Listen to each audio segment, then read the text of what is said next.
This guy's just farming, no? Like, if anyone puts any time into you, it's pretty obvious you argue from a good POV and that you're not just arguing out of personal interest and opinion, but actual facts. Yes. I don't think this person has any care or consideration about politics or like a well-defined worldview anyway. I think they're just purely in it for the algo. Speaking of actual fun, we're going to do BadEmpanada, who is now turning into Good Empanada, okay? Who did a video specifically on a classic Keemstar Orbiter Slop YouTuber by the name of Willie Mac Show, and addresses some of his criticisms of me. And I think I assume, considering BadEmpanada is very knowledgeable on Israel-Palestine, and Willie Mac Show is not very knowledgeable, I would like to see Willie Mac viewers reminding him about the D video he said he was making a while ago. Some odd reason he stopped making it. They're a bit upset. Yeah, I mean, he's now... Yeah, Willie Mac Slow is now totally a fucking major Destiny Orbiter. I mean, dude, I get it. I get it. Why the fuck wouldn't you be? He literally goes and trolls that subreddit. He just peruses Destiny's subreddit to fucking get like an easy 1 million viewed drama slop video. Like, why the fuck wouldn't he be excited at that prospect? That probably makes him like 10 grand. You know what I mean? That's easy money. It's easy money to just fucking not know a single damn thing about Israel-Palestine and just be like make like a Hassan-Bad video, you know? We're going to have a new segment on the stream, which might never happen again, but I'm calling it a new segment. It's going to be called Slop Watch, where whenever a slop YouTuber steps out of their lane and talks about something serious, we fact check them. So we're going to fact check a slop YouTuber who usually talks about like Minecraft streamer drama, but decided to delve in to Israel-Palestine recently out of no reason aside from the fact that they hate Hassan. This is basically it. Like, these people used to make drama videos about gaming YouTubers, but then Hassan came onto the platform. You know, he's on the same platform as the gamers. So now, like, they hate him for getting more viewers than them while talking about things that actually matter. So now, like, in between the videos about like the latest like scandal of like I don't know, Pokimane having an affair with Asmongold's dog or some shit like that. You know, like the gamer World of Warcraft, League of Legends, whatever the fuck. I'm just throwing out words that I don't know what they mean. You now have this guy who has the brain power of like an almond telling us what to think about geopolitics, what to think about genocide. So we're going to check out what Willie Mac Show has to tell us. Just to check out the direction of his content. The direction of his content is put someone with lots of followers in the title. There is not a single video on his channel that is not about another YouTuber. And by far the videos that get the most views are the ones about Hassan, so that's why he's making them. So, let's check it out. Let's see what he's got to say, and let's fact check him for as long as we reasonably can until it becomes so grating that we would prefer not to live anymore. Let's check it out. Last year, I started documenting Hassan for his blatantly false reporting. Why do you talk like that? Why do you talk like that? What is this voice, for one?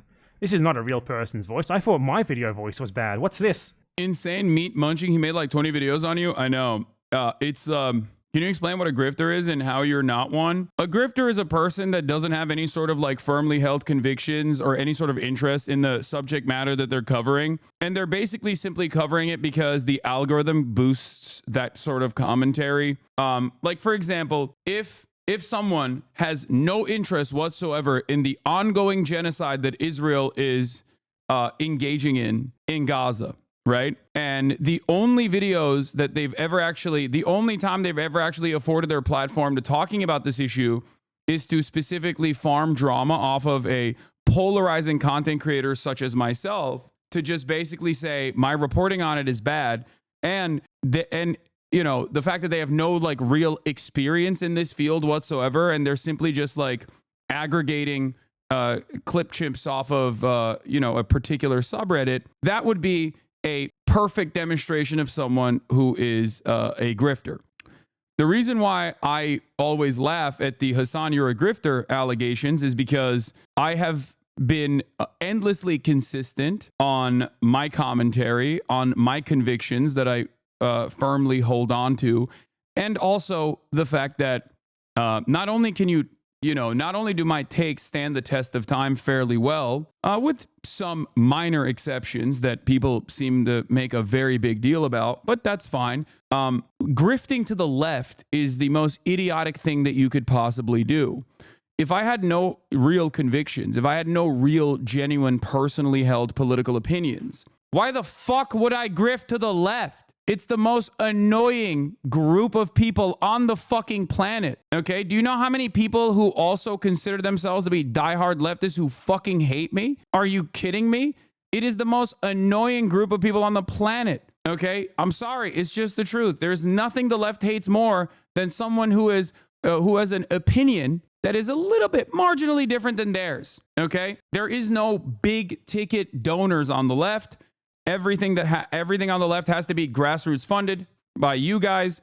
Obviously, you guys fund this entire broadcast by subscribing, and many of you do, and I'm endlessly grateful for that sort of thing. But the reality of the matter is, there's a reason why. I mean, BadEmpanada is a great example of this. BadEmpanada fucking shits on me all the time. You know? And it is what it is, but the left is the stupidest fucking group of people to grift to because they are annoying, and it's impossible to get any sort of solidarity amongst the left, okay? People will say, you're not far left enough. Some people will say, you're too far left. No such distinctions are usually made on the right, okay? There is very little right-wing infighting. And when it happens, they pack that shit up quickly. The two most prominent examples of right-wing infighting that have occurred over the course of the past couple of years was when Ben Shapiro and Steven Crowder duked it out a little bit for a second, okay? But it didn't change the dynamic of the audience that much. Steven Crowder cried about the $50 million contract he got from Daily Wire, and he said it was slave labor, which was hilarious. And then the second most prominent example was when Candace Owens was anti-Israel under the Daily Wire wing, while also being anti-Semitic, of course. And Ben Shapiro was like, anti-Semitism is fine, but anti-Israel I can't stand. That kind of feuding is a daily occurrence on the left. People have an incredible amount of purity that like standards that they themselves do not abide by, that they try to subject others to. So it's a fucking idiotic thing to do. You think I'm a stupid person? Why does D-grift to the left seems to be working out well for his bank account law? I think that he just is a debate mercenary. He doesn't give a shit. He just wants to be contentious, and he knows that as long as he maintains a liberal posture and backs like the institutional liberalism, he will always be able to maintain some level of an audience. He is not a leftist, though. I don't think Destiny has never really been a leftist. There was like a brief moment where I thought he might be, but he was not. He's just a very annoying liberal who says incredibly reactionary and edgy shit on a regular basis and will defend it. He's perma stuck on whatever the liberal status quo is, and he'll always defend it. And I think part of the reason why is because if you're going to base your worldview off of like empirical evidence, there's a whole bit of information that's readily available on the liberal side, right? Like, it's great. You can just like go to Wikipedia and just churn out, misunderstand what the fuck Wikipedia pages are telling you, and make it seem as though you're, infinitely more knowledgeable on the subject matter than the idiotic right-wingers that you're duking it out with. Because right-wingers not great at debating, and they're not great at understanding reality in general. So I think it's like a very easy way to present yourself as a intellectual giant, an intellectual titan. But overall, he does present a unique part of this space. I will admit that, where he has the energy and the toxicity of a 4chan poll weirdo. Like online forums, these people that frequent online forums and like engage in these cynical smear campaigns and stuff like that. But normally those people used to be like Nazis, right? And obviously Destiny himself doesn't care about someone being a neo-Nazi. Like, he'll hang out with them. He'll try to have sex with them. Like Lauren Southern, I think he did have sex with her, as far as I understand, according to his ex-wife. And he'll prop their channels up. He'll actually give, Nick Fuentes his phone number to like a bunch of podcasters, so Nick Fuentes can go on the podcast circuit. Like, he'll offer a lifeline to neo-Nazis. He'll collaborate with the likes of Sam Hyde, right? Because he just doesn't have any sort of real ideology. And he'll always be like, oh, I'm just debating them. And his audience, and I think he just like picks up a lot of those audience members who are interested in the blood sport of it all, and maybe it makes him seem like he's de-radicalizing people from their former neo-Nazi ways. But the reality is he's just, keeping that same exact energy, but specifically turning them towards being prominent members of his own personal cult that will still go after very similar targets that the neo-Nazis went after, right? Doesn't he doesn't defend capitalism? Yes, he does. What? So that's neither here nor there, though. Yeah, he's just a guy who's super edgy and a neoliberal, and I think that if the hegemonic attitude towards capitalism swung in the opposite direction somehow overnight magically, which would never happen, of course, he would just be defending that. Anyway, let's continue. I was right about Ukraine. That's right. War is not imminent. Oh, shock. An Israeli airstrike hit the Al Ahli hospital. You were so right. They had a 7,000. Like, he just puts that in. This is not something that these people like to do. Like, they don't actually have to provide proof or evidence for their claims. They just, point at someone else saying something and insist that it's wrong without being able to explain why. People who consider themselves political commentators do that, so obviously a Slop YouTuber is going to do it way more. 1,000 new troops. So what's going to end up happening is that by April, this is going to be done. If didn't bomb the hospital, change title. That's crazy. This is my first time actually encountering the Willie Mac Show video now by way of BadEmpanada watching it. And that's amazing that this is what stands for fantastic political commentary that disparages the 8 to 10 hours that I pour into talking about the subject matter. That is wild. This is the first time I've actually seen a clip of this fucking person's YouTube slop. That's incredible. You apologize and he didn't even include it. I mean, the notion that this will be done by April is you quoting Elon Musk. I'm pretty sure Lamau. I don't even know what that's about, but it is pretty funny that I straight up sent a bunch of citations for Marx himself on Marx's econ actually involves against the weird pseudo left debater ideals, and he straight up said to me he didn't care because it's not what people debating him say. He doesn't care about truth so much. I don't even know what you're talking about. Hasan never cites his sources. Hasan is out of his depth. Hasan never cites his sources. Hasan only goes on Twitter. These are some of the most common things that you hear from people. And I think it's because people want to seem smart. People want to feel smart. I get it. I understand that. I understand that interest. And so this makes people feel like if I've rubbed them the wrong way, or if they've seen a bunch of negative clips about me, videos like this will give people enough evidence in their minds who are not really paying attention to anything that's going on that it gives them ample evidence to be like, yeah, he does suck. I actually did feel that way about him, and now I know exactly why. Yeah. This guy's just farming, no? If anyone puts any time into you, it's pretty obvious you argue from a good POV and that you're not just arguing out of personal interest and opinion, but actual facts. Yes. I don't think this person has any care or consideration about politics or a well-defined worldview anyway. I think they're just purely in it for the algo. IDF didn't bomb the hospital? Yes, it did! Does this guy provide any evidence that it didn't bomb the hospital? No, he doesn't. He just insists that it didn't. Because Hasan said that it did, it must be wrong. Yes, it did! I criticized him for being a propagandist, coming to conclusions on breaking news when the story hadn't even been fully reported. One of the funniest parts about our conversation when this fucking dildo came on the stream was when he didn't even know that my reasoning originally for why Israel bombed Al Ahli was because 1, Israel had bombed the Al Ahli hospital 2 days prior.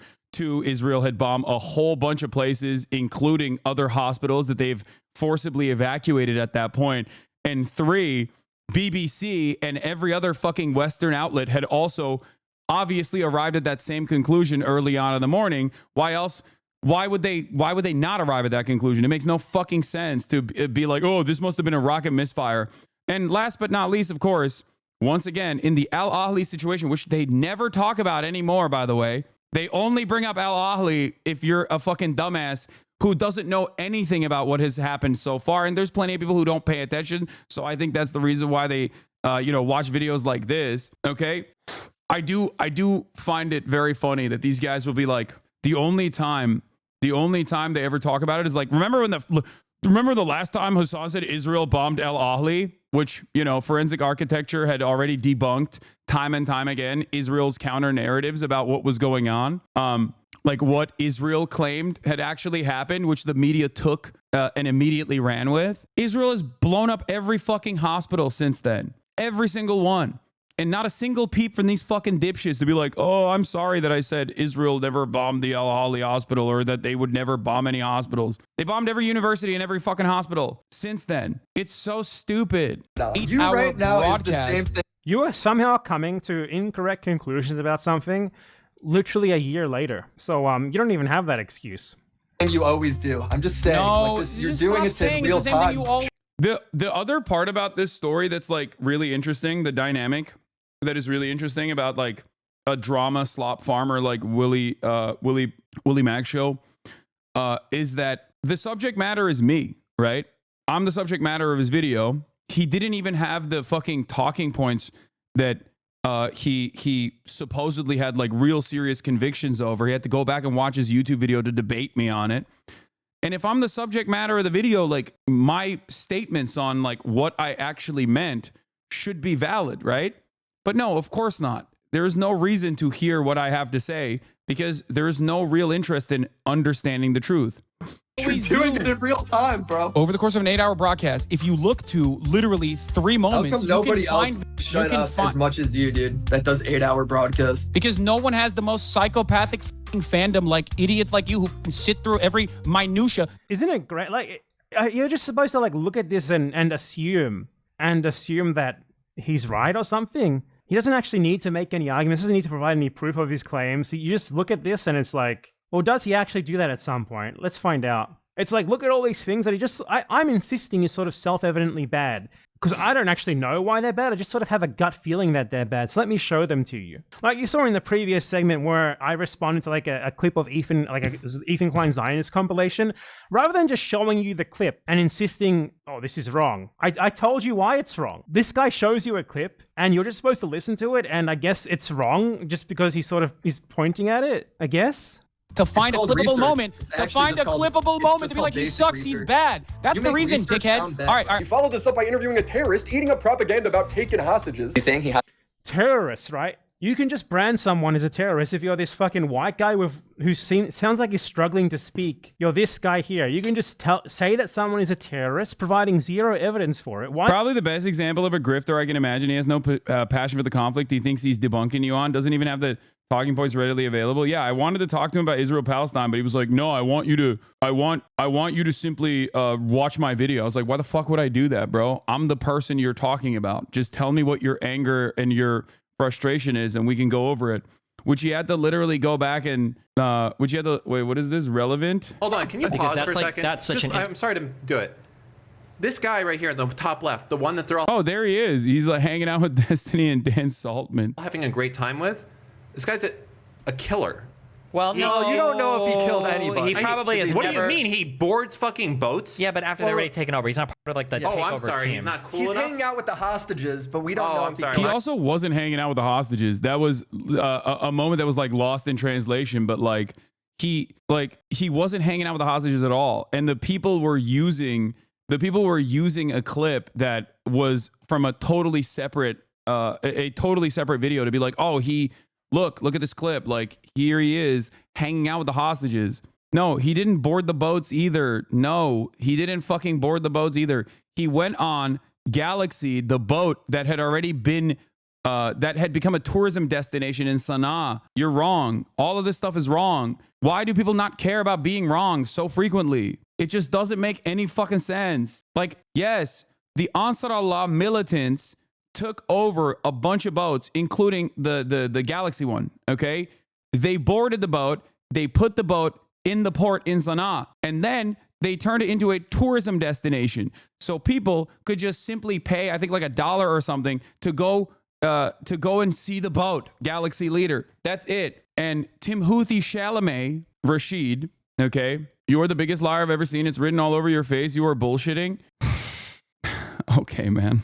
My bad. I'm my trying bad. to be accurate, Dan. Yeah, So sorry, my fault. you're trying to fight No one dies. disinformation with disinformation. No one dies on these things. No, there's no nobody's videos saying of him that. in like active Yeah, combat. It's just him like nobody's- touring and shit after it. انا الشعب الصيني انا ما قد جلست معاهم ولا بس الصدق يعني قبطان السفينه كان صيني وعجب على الجو. And like he's saying he hasn't spent much time with Chinese people, but one of the captains, the captain was Chinese, and he did qat with them, and he danced. Like, this either is a mistranslation because the captain wasn't even Chinese, or he's just fucking flexing, okay? Some music with them, and he was vibing. So he Like, I think he saw a fucking clip of another, like another earlier. It is a mistranslation. He either saw a fucking clip. He's not flexing. He's joking.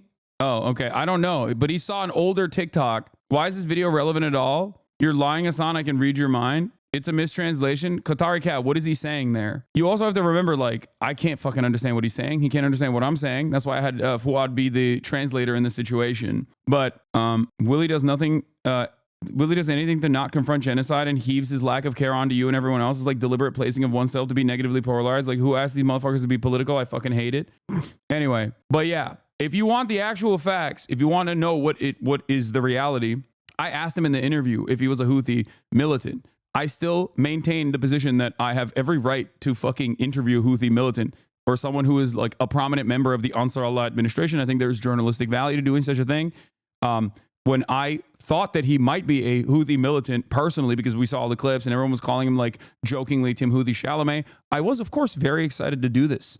Okay. But the interview, in my perspective, at least, once he said he was not, of course, changed, like the dynamic of the interview changed. And every single real news outlet, no matter how fucking right-wing they are, have openly stated that they know that this person is not a militant anyway. Most people would be given props for bagging an interview like this. I know. The New York Times reached out to me to try and get their contact information. Okay. Yes. Other journalists like Jeremy Scahill, Ryan Grimm, and many others were like, that was a fantastic interview. I'm glad that, you know, someone is out there capable of being able to reach out to these people and actually even fucking humanize them.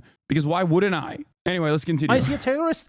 He's an Arab in Yemen. Why else would he be a terrorist, right? Someone who, by the way, like, what terrorist attack has he committed? What terrorist attack has he committed? I can point to a terrorist attack that Hila Klein has participated in. What terrorist attack did this guy participate in? Could you point to that for us? Which one? What did he do? I'd like to offer, I believe his name is Rashid Al-Khalidi. We will crowdfund a GoFundMe so you can sue whichever one of these people you choose. This guy could be the easy target. There's precedent for this working not gonna because, for example, Sacha Baron Cohen's video Bruno, he framed a random Palestinian grocer as like a terrorist, and he ended up having to pay that guy hundreds of millions of dollars in a defamation case, or at least tens of millions. Rashid, my friend from Yemen, you have a chance at a huge payout here, and we will gladly crowdfund you. Pick like the most egregious of them, calling you a terrorist. I speak Arabic. Rashid didn't say any of that. Your translator speaking another dialect, Levantine, opposed to Rashid's Yemeni dialect. He never said he took caught with the captain or the crew. I don't know what he said. I still don't, to this day, know what he fucking said. But what I do know is I have no reason not to trust him when he says he's not a fucking Houthi, okay? He lives in Yemen. He has every reason to even lie and say he is Houthi in an effort to not get fucking punished by seemingly coming across as he's disparaging the Ansar Allah movement. You know what I mean? What's crazy about it is that he literally has been apprehended by the authorities in Yemen before, like according to his own Twitter account. So it's like fucking ridiculous that people are just like, why would he lie? Why would he fucking lie? He has no reason to lie. He lives in Yemen, brother. He can just fucking be like, yeah, I hate Jewish people and I'm Ansar Allah and we're doing this for anti-Semitism. If that was his genuine perspective, he could just say that, okay? What are you going to do? Cancel him? He's in fucking Yemen. He could be killed tomorrow by an American bomb. Like, that's the point that I don't understand, that people are just like, you should have been debating him. You should have been debate lording him. And it's like, why would I do that? There's a person who is 18 years old at this point and has only known genocide his entire life, okay? Saudi and UAE-backed, America-backed genocide. That's all he's known. Americans are in Yemen. No, American bombs directly fucking blow up parts of Yemen, though. They fly over it and, you know, lob rockets into even Sana'a and the ports and every other part of it. And let's get them in court trying to justify that label. I'd love to see that. That would be fantastic. Propaganda about taking hostages. He's saying he hasn't spent much time with Chinese people, but one of the captain was Chinese, and he did qat with them, and he danced to music with them, and he was vibing. So he. This is funny, by the way, because not one of the captains in any of the ships that the Houthis seized in that anti-genocide blockade, by the way, literally a blockade against Western shipping that to put pressure on Western countries and Israel to stop doing genocide. That's what that is. Nonetheless, there was literally no Chinese captain, obviously. How did he talk to a Chinese captain when there is no Chinese captain? What he did is he saw an unrelated video, a TikTok from before this was even happening, of like a ship captain who had docked in Yemen, like doing drugs with Yemenis. A Bulgarian at that, not even a fucking Chinese, because there's no Chinese captains in Yemen. No, there's no Chinese captains involved in this at all. So he's talking about a TikTok video that he watched, and these guys say like, okay, that's like dispositive evidence that he's a terrorist. Also, even if he had talked to a captain, how would that make him a terrorist? Is terrorism when you speak to someone who was like a crew member of a ship that was seized in an anti-genocide blockade? Just speaking to them makes you a terrorist? Is that how this works? I would love to get this guy on stream to explain to us his logic and also to get him to present to us his evidence. He likes them, yeah. So, I mean, what? That's so crazy. He's saying that they went over the crews on these. Is the entire video just like him rehashing a video that he already made, where you're supposed to look at the clips and just assume that he's correct? That whatever he's implying... Yes, the answer is yes, by the way. For most people, it's like, it's perfectly packaged drama slop. It takes 1 second to lie about a person, especially when there is an overwhelming amount, amount of social conditioning geared in one way. And it takes an hour to fucking break down exactly why this is wrong, while still taking into account the broader audience's personal hangups on the matter. Okay, you could just say brown kid has a gun, terrorist. I have to now describe how terrorism is a political designation that is ultimately utterly meaningless. It has no legal basis, and that the likes of Nelson Mandela were on the terror watch list until 2008, when I conducted this interview with a person who wasn't even a part of the Ansar Allah movement. But even if he was, it still would have been perfectly valid. The Ansar Allah movement had not even been declared a terror organization, or rather the terrorism organization designation was going to take 30 fucking days by the State Department to actually be implemented. Joe Biden had taken off the Ansar Allah movement from the terrorism designation in the State Department earlier. Okay. How am I going to describe this to people who are just like, nah, I see brown guy, has gun, he's terrorist, he wants to kill white people, he probably has killed white people, you know? It's like when my boomer dad shows me a 15-second Instagram vid that's supposed to completely change my political perspective. It's all on how you package it that gets people riled up. Is insane. Yeah. And then besides that, Yemen, which is one of the poorest countries on the fucking planet, has literally the highest rate of gun ownership per capita after the United States of America, which is ironic because, you know, you don't really immediately assume when someone is a gun owner, they're a fucking white supremacist terrorist, for example, you know? About this is right, even though we provide zero evidence for you to believe that. Like, the reason why this guy is being called a terrorist by this guy is because he's Arab. That's literally, his criteria to be a terrorist is to be Arab. He could not explain to you what terrorist attack he's engaged in. He couldn't even explain to you what terrorism the Houthis have supposedly engaged in. He could just point to, like, the anti-genocide blockade, and then if he had to deal with a counter-argument on that, he would flop in 2 minutes because he doesn't fucking know what he's talking about. Honestly, these people are embarrassing. Like, who watches this and is just like, yep, you know, he's clearly owning this guy here by just showing a video without being able to refute a thing. Ships, and they like win them over with their charm, and they make them hate America and the U.S. government. That's so funny. Okay, that doesn't probably take much. Yeah, hilarious. The crew is still held captive, and Hassan continues to... Yeah, hilarious. I mean, it is. I think it is hilarious. Yeah, I stand by that for sure. Yeah. First of all, this dude, Rashid, there's no evidence that he actually linked up with any fucking captain whatsoever, especially considering that he's saying the captain is Chinese.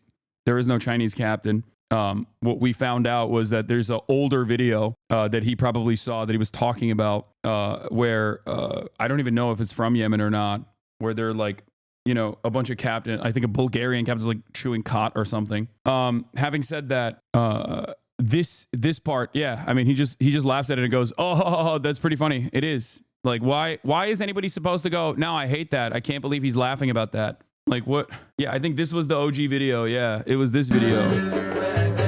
Yeah. It's from fucking literally March 27th, 2022. This is the video that they're showing, by the way. They're saying this is the Chinese captain, but I don't know. I don't know if he was Bulgarian or not. I think the anyway, I don't know if that guy is Bulgarian or not. I think he might be. A majority of the internet believes Hassan is an Arab because he's Muslim and his name is Hassan. Like 2 out of 3 Americans in general could not tell you where Turkey is on a map and just assume it's an Arab country because it sounds Arab to them. Yeah. The Galaxy Leader captain is Bulgarian. He's not Chinese. Sorry. Thank you.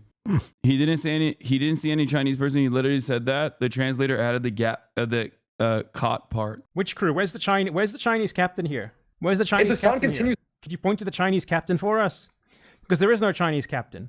Like, we are supposed to believe that stopping ships that are trying to run a blockade to put pressure on countries supporting a genocide, no less, that is terrorism. That is bad. He doesn't need to explain to us why it's bad. He can just point at it because he and his audience are of the same intelligence level. So yeah, that's the problem. It's like when America does blockades, that's good and based, like in Cuba, even though the entire world is against it, right? When a nation state that was in the throes of genocide until like literally a couple of years prior, okay, says what Israel is doing in Gaza is a genocide. We have to stop it. And we are going to implement a blockade in the Red Sea in an effort to get Israel to apply further pressure to Israel to stop his genocide of Palestinians in Gaza. That's bad. You can't do that. You should be blown up. Which, by the way, was a demonstrable fucking failure for America. Operation Prosperity Guardian cost billions of dollars, and it didn't actually do shit. It didn't even stop anything. One of the Israeli ports is now completely bankrupt as a direct consequence of this blockade. So yeah, these are guys actually doing something, okay? These are the people who are literally doing something. What are you doing? Nothing. You're making drama slop videos. Like, what do you guys think America does when they fucking intercept ships?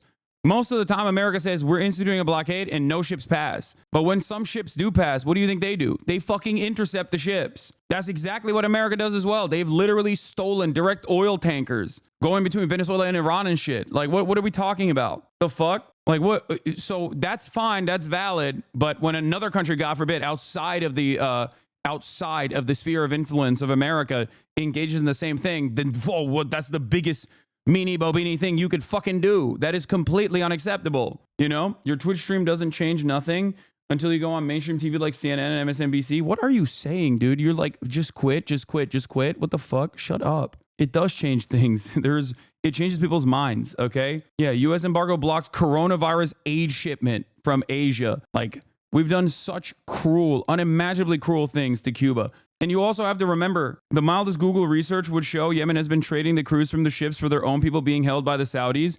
Yeah, also, you have to look to like what the reason is. The reason for why we have an embargo on Cuba is because our fascist dictatorship that we backed and offered material support to and offered arms to, Batista's dictatorship, was forcibly overthrown in a revolution in Cuba, okay?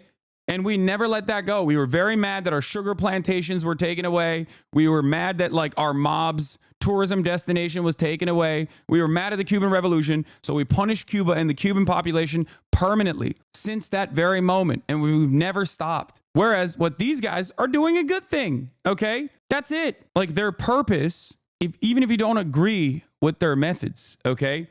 You very clearly don't think much about the ways in which America does this for bad reasons, okay? But like overall, the goal there is to stop ships from going through the Red Sea. That's it. To just cut it out entirely. There's some level of deterrence that takes place in that process, and that's precisely the reason why America blew up fucking ports and different parts of Yemen in Operation Prosperity Guardian to bring the Ansar Allah administration to heel, to get them to stop intercepting ships, which they never did. So they just basically decided, you know, fuck it. I guess we failed on this. But the goal there was, you know, very clearly to stop all of these ships from moving through the Red Sea and instead to take the route of the Horn of Africa. Okay, that was it. It's not to like, you know, engage in piracy and steal all the goodies from all these fucking ships, or it's not because like they are horny to take hostages or whatever. It works on them. And Hassan continues to glorify terrorism by playing their propaganda and passing it off. These are terrorists and this is their propaganda. These are terrorists and this is that. He doesn't even need to prove his initial claims. He just needs to point. Point. It's true because I said so. Don't expect me to actually make any arguments. His happy musicals. Speaking of music video, they love walking over like the American flag and the Israeli flag side by side. They will always like march on it. When you said music video, I'm expecting like you zoomed in on that? Stepping on the American flag and Israeli flag is just sort of self-evidently bad, I guess. You know, these genocidal imperialist nations. bad example. Chris Brown dancing, you know. No. They do like, they do musicals. They're very musical people. Praising their leaders, all while hypocritically defending Russia and China's invasion of their neighbors. You call Crimea? I call it a part of Russian territory, bitch. That's what I call Crimea. I call it Crimea River. Bite the bullet on the Tim Houthi kid. Why? Why would I ever? If I did something that was fucked up. Bite the bullet. What? Like, he doesn't even make his argument. He does not make any sort of argument. Crimea is a part of Russian territory.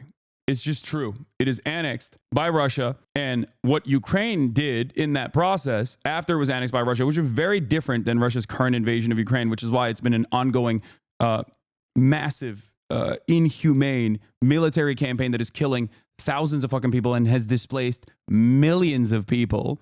Okay. To make this comparison between Crimea and what Russia is doing in Ukraine right now is idiotic. And no one would take you fucking seriously if you were to make that comparison, okay? What Ukraine did in the aftermath of the Russian annexation of Crimea was to blow up the fucking, was to dam the waterways that were going in from Ukraine into Crimea, okay? To completely shut them off from access to water, their natural water supply. Ukraine also was running with the mentality that Crimea was no longer a part of Ukraine when they did that, okay? The fuck? Why is this racist pig Hassan still not banned?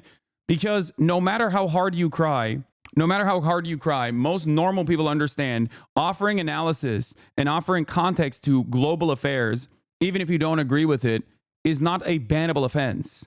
Okay? There's a difference between doing that and just being like, I love Russia. I think what Russia is doing is good. I don't. It's very obvious that I don't think what Russia is doing is good. It's very obvious that I don't think what Israel is doing is good either. Okay? You can't just like hope that other people also get fucking brain broken in the same way that you do. Okay? This is a clear example of extremism. They aren't even aware that America good is the pillar of their worldview and see any reason how anyone says otherwise a lunatic, but are arrogant enough to refuse to listen to reason. Yes. Okay? The question I always have for people is like, what do you do in that situation? What have you done in this situation? What have you done to be like, okay, you know, what Israel is doing is unconscionable, it's genocide, it's Nazi shit. What have you done? Okay. I'm not going to sit around and be like, well, you know, all these other people, they're, I would have dealt with this differently. Like how would you deal with it? And as far as like Hassan is pro-Ukrainian and Chinese invasions, like I don't even know what the fuck he's talking about with respect to China's invasion. But as far as Ukrainian invasion, I've never been for invading Ukraine. There's never been a moment where I've been pro-invading Ukraine. And every single person has just like gone along with like all the NATO defenders have just so successfully been like, nah, Hassan loves Russia. He has always been on board with Russia invading Ukraine is just not true. And spending 3.5 seconds in this broadcast will help you arrive at that conclusion very quickly. Okay. Don't let chat think that Willie Mack and his fans are spending any time thinking about any of these things that we're talking about. They simply do not care about this. I know, but this is important. Yes. I also did literally do a fundraiser for Ukraine as well. In the immediate aftermath of Russia's unjustifiable and immoral invasion of Ukraine. Argument. You notice that, right? He just shows you things and points at them. By my estimations, I would of course apologize for it. I have time. Yeah, by the way, the Russian government legit called me a homosexual influencer, as opposed to the brilliant, brave Russian troops. So, you know, I don't think the Russian government considers me pro-Russia time and time again. Name one time. He can't because he's never owned up to anything. Hassan continued. You haven't proven anything. You just show clips and insist that you are correct. This is him doing an ad, of course. Moral consistency. Let's check it out, guys. Wait, we're talking about Jews? By some of the most inbred fundamentalist hicks. No, it's not illegal. It's so beautiful here. I should go to the old city so I can get my fucking shit pushed in. By some of the most inbred fundamentalist hicks. No, it's not illegal. It's not. It's just talking about Jews. Would it be wrong? Would this guy think that it was? He probably. Wait, no, I'm talking about the ultra-Orthodox settlers. What the fuck? Who would disagree with that? What do you mean? Like, he says, talking about Jews. Nice, dude. Yeah, I say that about Alabama too, dumb fuck. The fuck? Ethan got mad about that, but he also said that before. Ethan got mad about that? Ethan has said infinitely worse shit about Orthodox Jews. What the fuck? He said they smell bad and shit. That is insane. I didn't even know Ethan said that. Are you fucking serious? Oh my God. Like, in his latest video, he said he's planning on using that clip about you. There ain't no fucking way. Ethan is going to use what you said about the settlers in a hit video in a few days. That is crazy. They're talking about your application of inbred towards ultra-conservatives, applying it to just moments when you've mentioned Jews in the same breath. No, there's not. This is not, what the fuck? It's been bad. The well goes far deeper than you would want to know. I mean, yeah. It's also kind of crazy that he's planning on doing that, because it's like, didn't he literally fucking film Orthodox Jews in Israel and call them like dirty and smelly and shit? That's crazy. Like, I say that about the Amish too. I say that about fucking right-wing Christian fundamentalists in Alabama too. Hassan said Jews are inbred. He loves saying that. I've got a little compilation going. That's the exact quote from Ethan. He's probably like a white nationalist. He probably would think it's wrong if you call like guys who fly Confederate flags in the US inbred hicks as well. Moral consistency. Okay, let's check this out. Let's see if the first 3 minutes of the video aren't even original content. It's just him showing clips for like really dumb people to get angry at. His son's politics really baffles me. He just doesn't seem very consistent. When Russia invaded Ukraine, he constantly justified it by saying Ukraine and its army was full of Nazis. This is the First of all, the Ukrainian army is like, there are definitely Nazis in the Ukrainian army, but I also always talked about how that is a false justification to invade a country, and the Russian army also has fucking Nazis in it too. If you literally clip one part of my commentary and don't feature the entire breadth of the commentary, yeah, of course. The American army has a fuckload of Nazis, dumbass. That doesn't mean that you could just like nuke Washington, D.C. What the fuck? same propaganda. Why the fuck would I like a right-wing capitalist kleptocratic piece of shit like Vladimir Putin? It doesn't make any sense. He what the fuck? Anyway. Russia Did he pushes. actually The son just- acted did he like every actually citizen in justify it? Ukraine Did he was say on the that he's- verge of Did you say that he supports the invasion? fascism. The reason why a small amount of nationalist forces gaining prominence is additionally f***ing terrifying. It's like Tinder, okay? It can call This clip is, or I can already tell, it's not him saying the invasion was justified because of this. It's just him acknowledging that something existed. cause a f***ing wildfire of nationalism because it's already baked in to the attitudes of the commoner, okay? Wait. He fucking said, wait, dude, I can't. Oh my God. Yeah, I'm right. This is me criticizing Vladimir Putin. What is this? What is this dumb fuck saying? Oh my God, this is objectively true. This is a very consistent position that I've held when talking about Hamas as well. Like, there is a reason why reactionary movements that are otherwise nascent will grow in prominence in times when they are seen as the only emancipatory forces. This is precisely what I was talking about. This is me saying Vladimir Putin's unjustifiable invasion of Ukraine will actually develop and grow the nationalist movement. That is the whole point. They're too stupid to understand, and they don't know anything about the conflict either. So they just like literally don't understand. I think he thinks I'm talking about I don't even know why he posted this. This is like when people come in here and they're like, I bet you love the thing that you're actively criticizing right now. Like, what are you talking about? I mean, this is one of my oldest takes from the invasion of Ukraine. Okay. I need to find it. It's like from the day of the invasion where I was like, does anyone have that tweet? Can you send it to me real quick? I just want to show you what I was saying there and what I have been saying and what I will continue to say because it's correct, which is when you invade a country, when Russia invaded Ukraine, they ended up making all of the paramilitary groups that might have had nationalist opinions or might have had fucking neo-Nazi opinions become the #1 defenders of Ukraine. It gave them prominence. It's not only unjustifiable, it's not only unjustifiable to invade Ukraine, it's also ridiculous to claim that you're doing it to fucking purge the country of neo-Nazis, okay, which I never actually believed, okay? But also on top of that, here it is. Every time an imperialist or irredentist power decides to encroach upon a smaller nation, the most right-wing nationalist elements are seen as emancipatory forces willing to do the violence necessary for liberation. A dangerous prospect for Ukraine stuck between the West and Russia. Also, it's laughable to think Russia has any valid liberating claims here. Bombing Western Ukrainian military positions to defend LPR and DPR is just USA-style bullshit propaganda.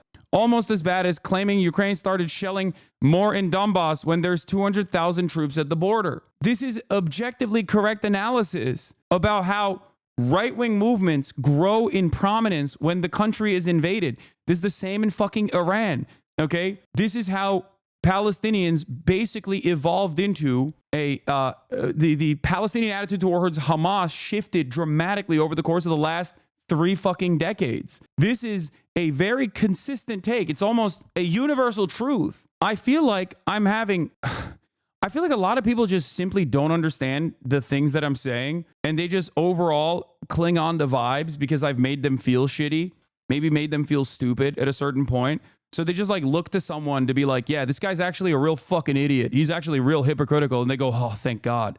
Thank God someone's out here saying what I've been feeling. You know what I mean? It's so strange that he clipped this objectively correct take to make it seem like I'm actually pro-Russia here. This is the exact opposite of being pro-Russia, dumbass. Every person already has like a predisposition towards nationalist tendencies. So the issue is when you start legitimizing the nationalist guys, boom, all of a sudden the country could turn fascist like that, okay? He justified Russia annexing Ukraine What? constantly. Regardless of whether he wants it or not, he needs it as a buffer state. Exactly. Russia's historic access into the Black How was Sea. that him justifying that? That was literally just like an explanation of why Russia invaded. And he takes it as like him endorsing it, I guess. Crimea, that's like He just shows clips and you're supposed to take them the way that he's framing them when they don't even say what he's saying at all, for one. And for two, he doesn't actually explain like what is even going on, why you're supposed to think it's bad. Honestly, this video, it's not transformative enough to be considered free use. It's not. Like saying one line and then showing 10 clips of someone else is not transformative. Hassan should copyright strike this 100%. He should just copyright strike this. This would not pass in court for fair use. Hassan should just lawsuit this guy and everyone else who makes videos that are just like 5 minutes of a Hassan clip and then one word of commentary. These people should not be allowed to just make money by taking your clips, compiling them, and saying one sentence every 5 minutes. This is like 3 or 4 times more successful than his usual videos. He should not be allowed to get away with this shit. If you want to make a video criticizing someone, you should at least be expected to like respond to their clips for like at least half the duration that you're playing the clips. Ideally, more than the duration that you're playing the clips, but I think that's a fair standard. This is not that. It's him saying I've personally witnessed how some of these creators have influenced their audience to believe that you're pro-Russia and then equate it to pro-USSR, and it's kind of insane. They will type in all caps. They will talk about both entities but make no points. This is Red Scare 3.0. He's basically restreaming your content while ruining the context of your words while trying to frame you as a terrorist. It's genuinely insane. Yeah, it is what it is. Let's keep going. One sentence, and then he shows like 10 clips in a row. He's not even actually doing anything with the video. It's not transformative in the slightest. There's not like enough commentary here, enough criticism to qualify as fair use. Okay? He justified Russia annexing Ukraine constantly. Regardless of whether he wants it or not, he needs it as a buffer state. Exactly. Russia's historic access into the Black Sea, Crimea, that's like historically and ethnically all Russian, majority Russian. This also is true. Like, Russia displaced the ethnic majority in the area, the indigenous population in Crimea, under the USSR many years prior to this conversation. And time again, I have talked about the historic relevance of this, okay? Not only that, but Sevastopol was already loaned to the Russian government. So they already had a fucking military base there at the edge of Crimea. It's its access into the Black Sea.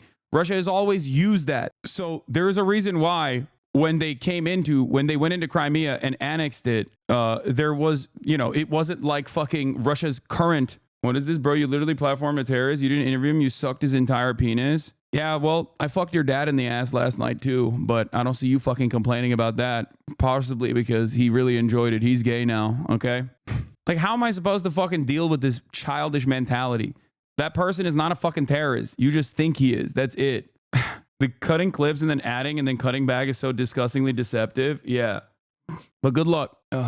Nazis, everyone's going to be radicalized. But when it comes to a fundamentalist group like Hamas that theoretically would run the country, Hassan doesn't seem to have those same worries. He justifies it by using Republicans as stand-ins for Hamas. I'm saying that the gay people and the trans people that are living under those conditions in Gaza, right, see Israel as a far larger problem in their existence than they do like Islamic fundamentalism in terms of governance. What is that's not even like the same thing. He's talking about like homophobic attitudes in like third world countries, in colonized countries, and he's comparing that to Hassan. And I'm also again, oh my God, I've never watched a video where I'm so fucking right. And all of these fucking dumbasses are just like primed against me. So they just literally look at this and go, no, yeah, this is great. Like did this guy straight up put my fucking W's on there? This is like the Fox News article. This is every anti-Hassan video, and I'm not joking.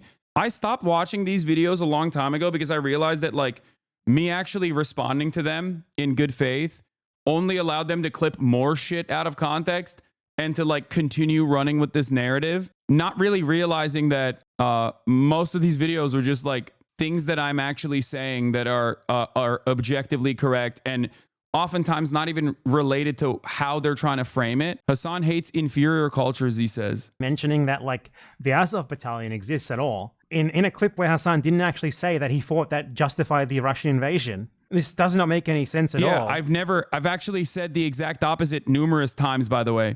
There are a million different instances, including in the clips that he clipped out of context.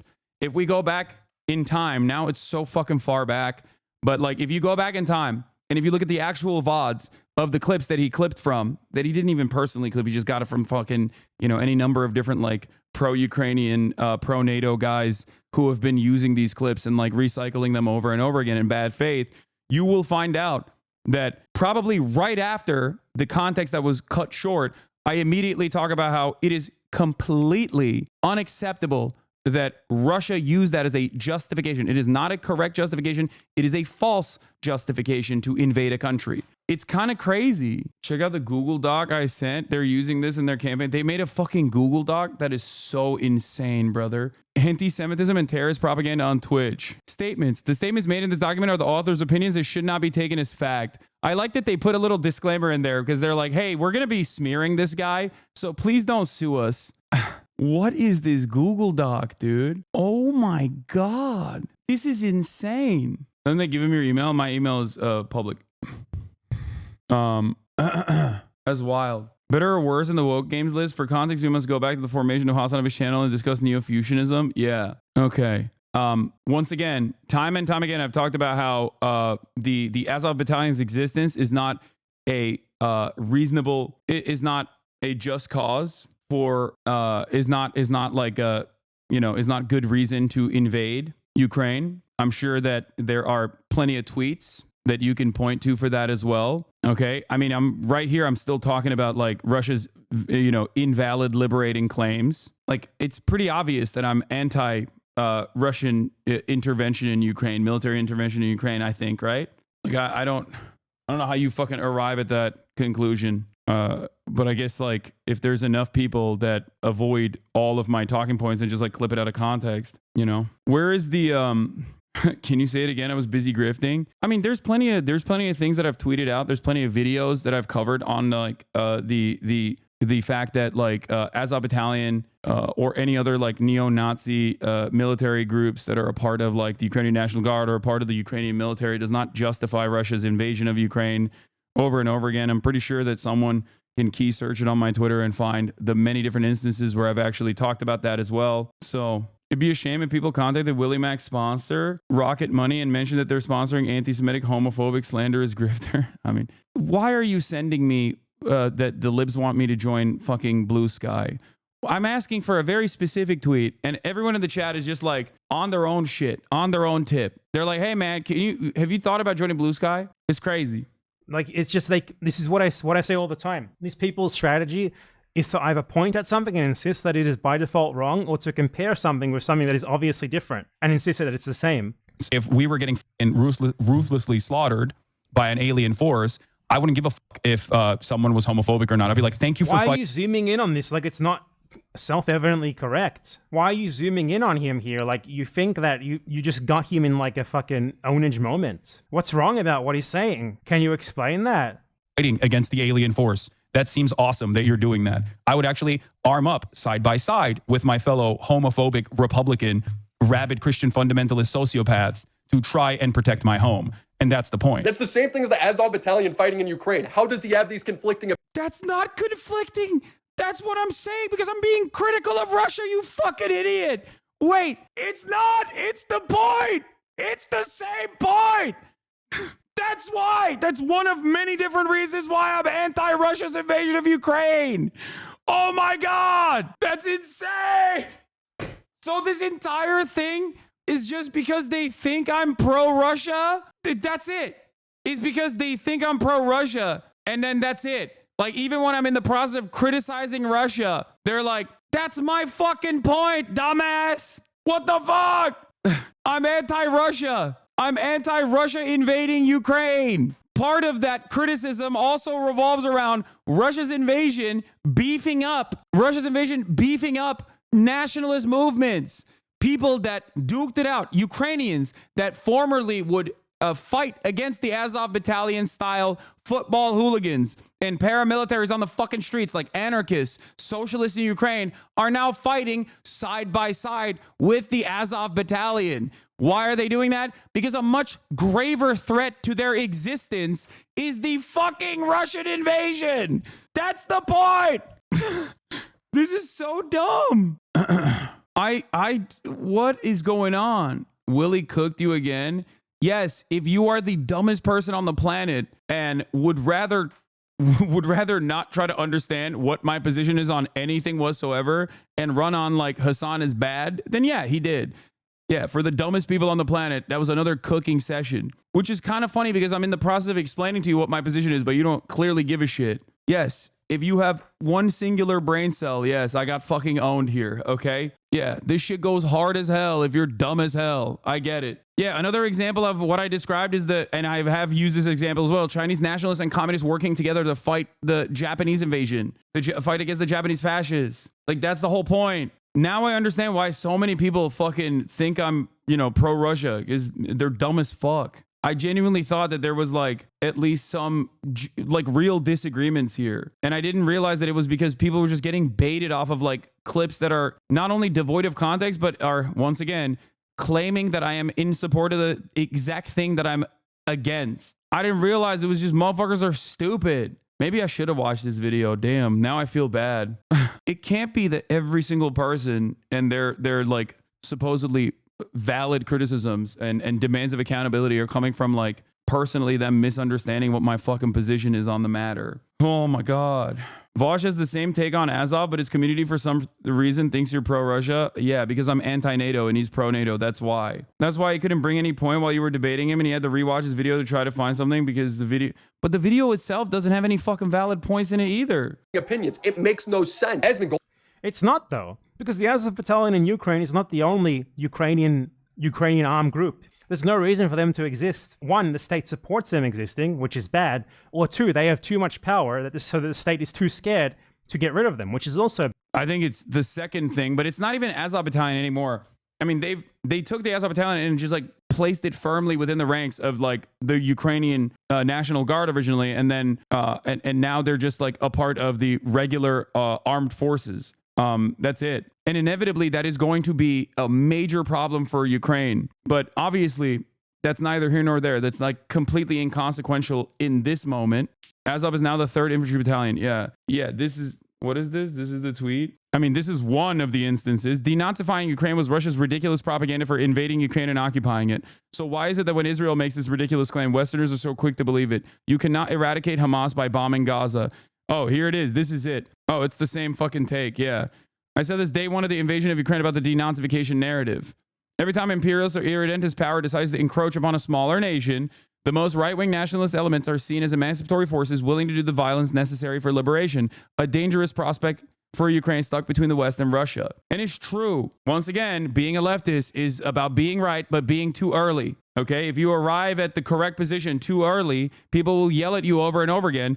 And even if they personally decide that, your conclusions were correct and they finally arrive at that position, the hatred that they feel for you is so powerful that still remains. There's hella people right now out there who are like, damn, I actually do agree with, that maybe don't personally say they agree with my position on Palestine, But like they have arrived at that conclusion after a year of genocide, okay? But because of how I made them feel early on, they still carry on that resentment.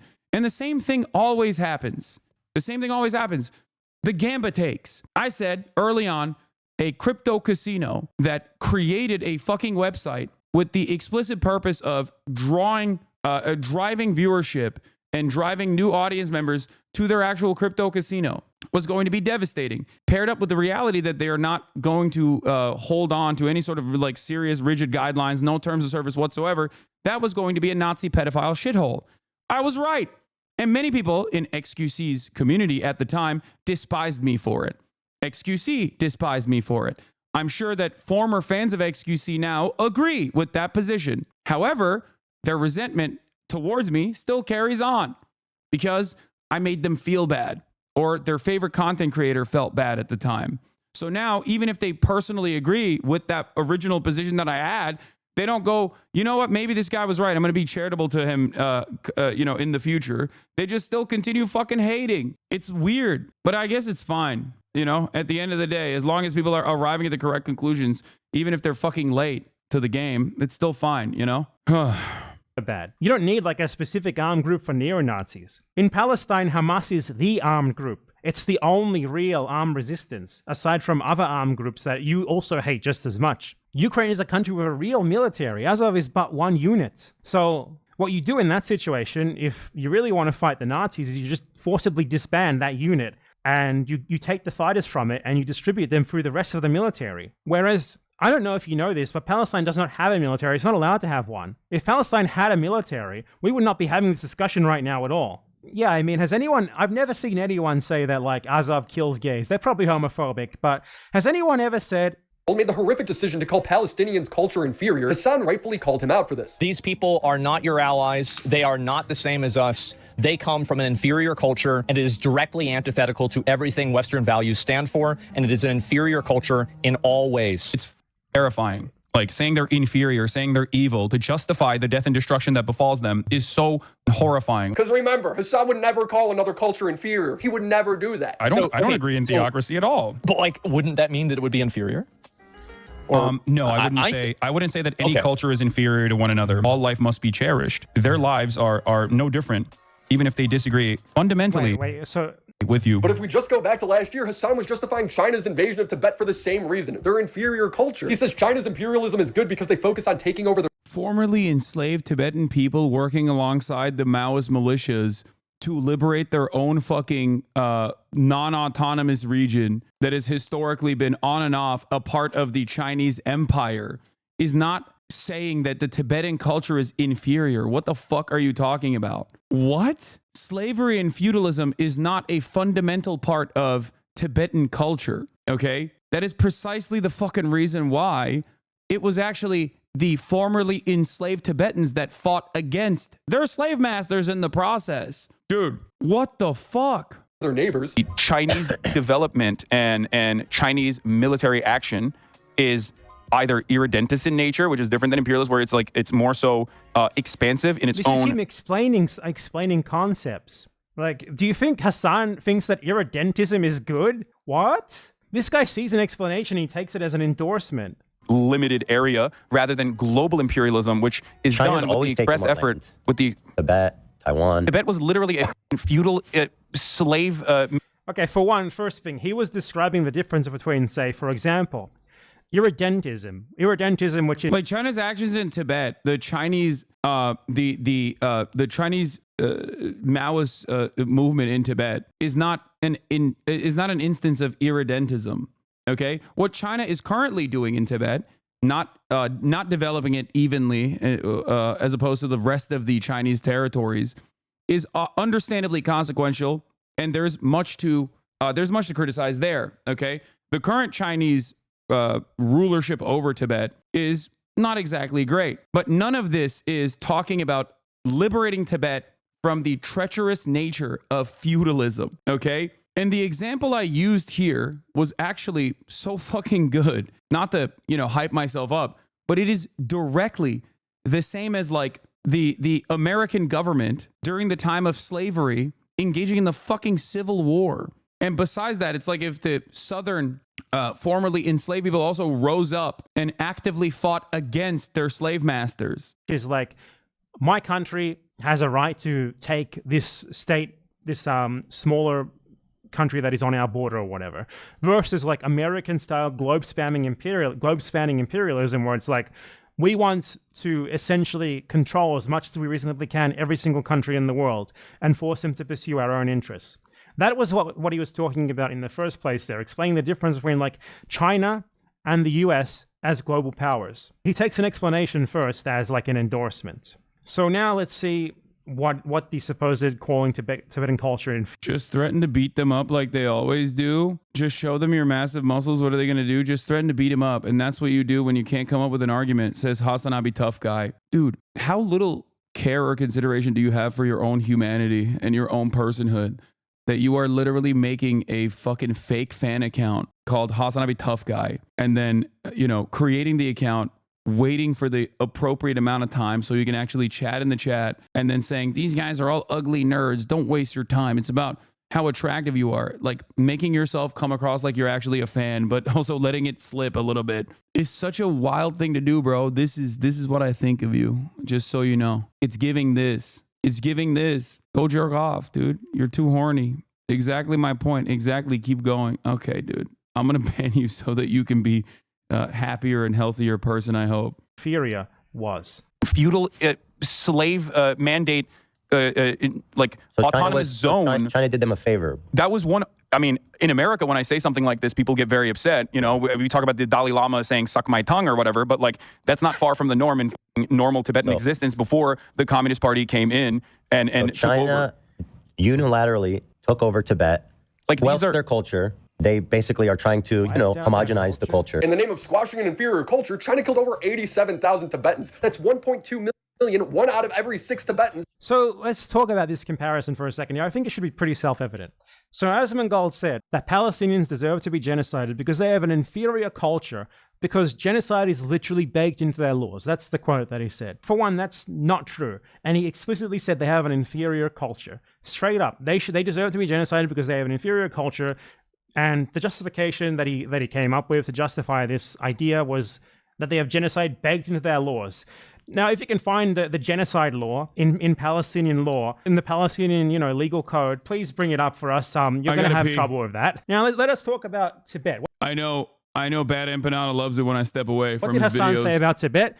Tibet was a country that had slavery, serfdom. This was bad. When China invaded Tibet, it abolished slavery and serfdom. This was good. Do you think that slavery and serfdom are like protected cultural characteristics? Is that the argument that you're making here? Is that genuinely what you believe? So would you say that it was genocide when the North attacked the southern US and forced them to abolish slavery? Was that genocide, my friend? I would like to see your answer to that question. Now, perhaps slavery and serfdom was indeed the culture of someone in Tibet. Like a tiny, tiny economic and social elite. But it certainly was not Tibetan culture. Do you think that most people in Tibet owned slaves and had serfs? Obviously, such a system could not possibly exist. Such a system requires a minority to exercise control over a majority who are the slaves and the serfs themselves. So, you compared there someone making up bullshit to justify genocide with someone invoking something that actually really did exist and that really was abolished as a result of the Chinese invasion, which was literal fucking slavery,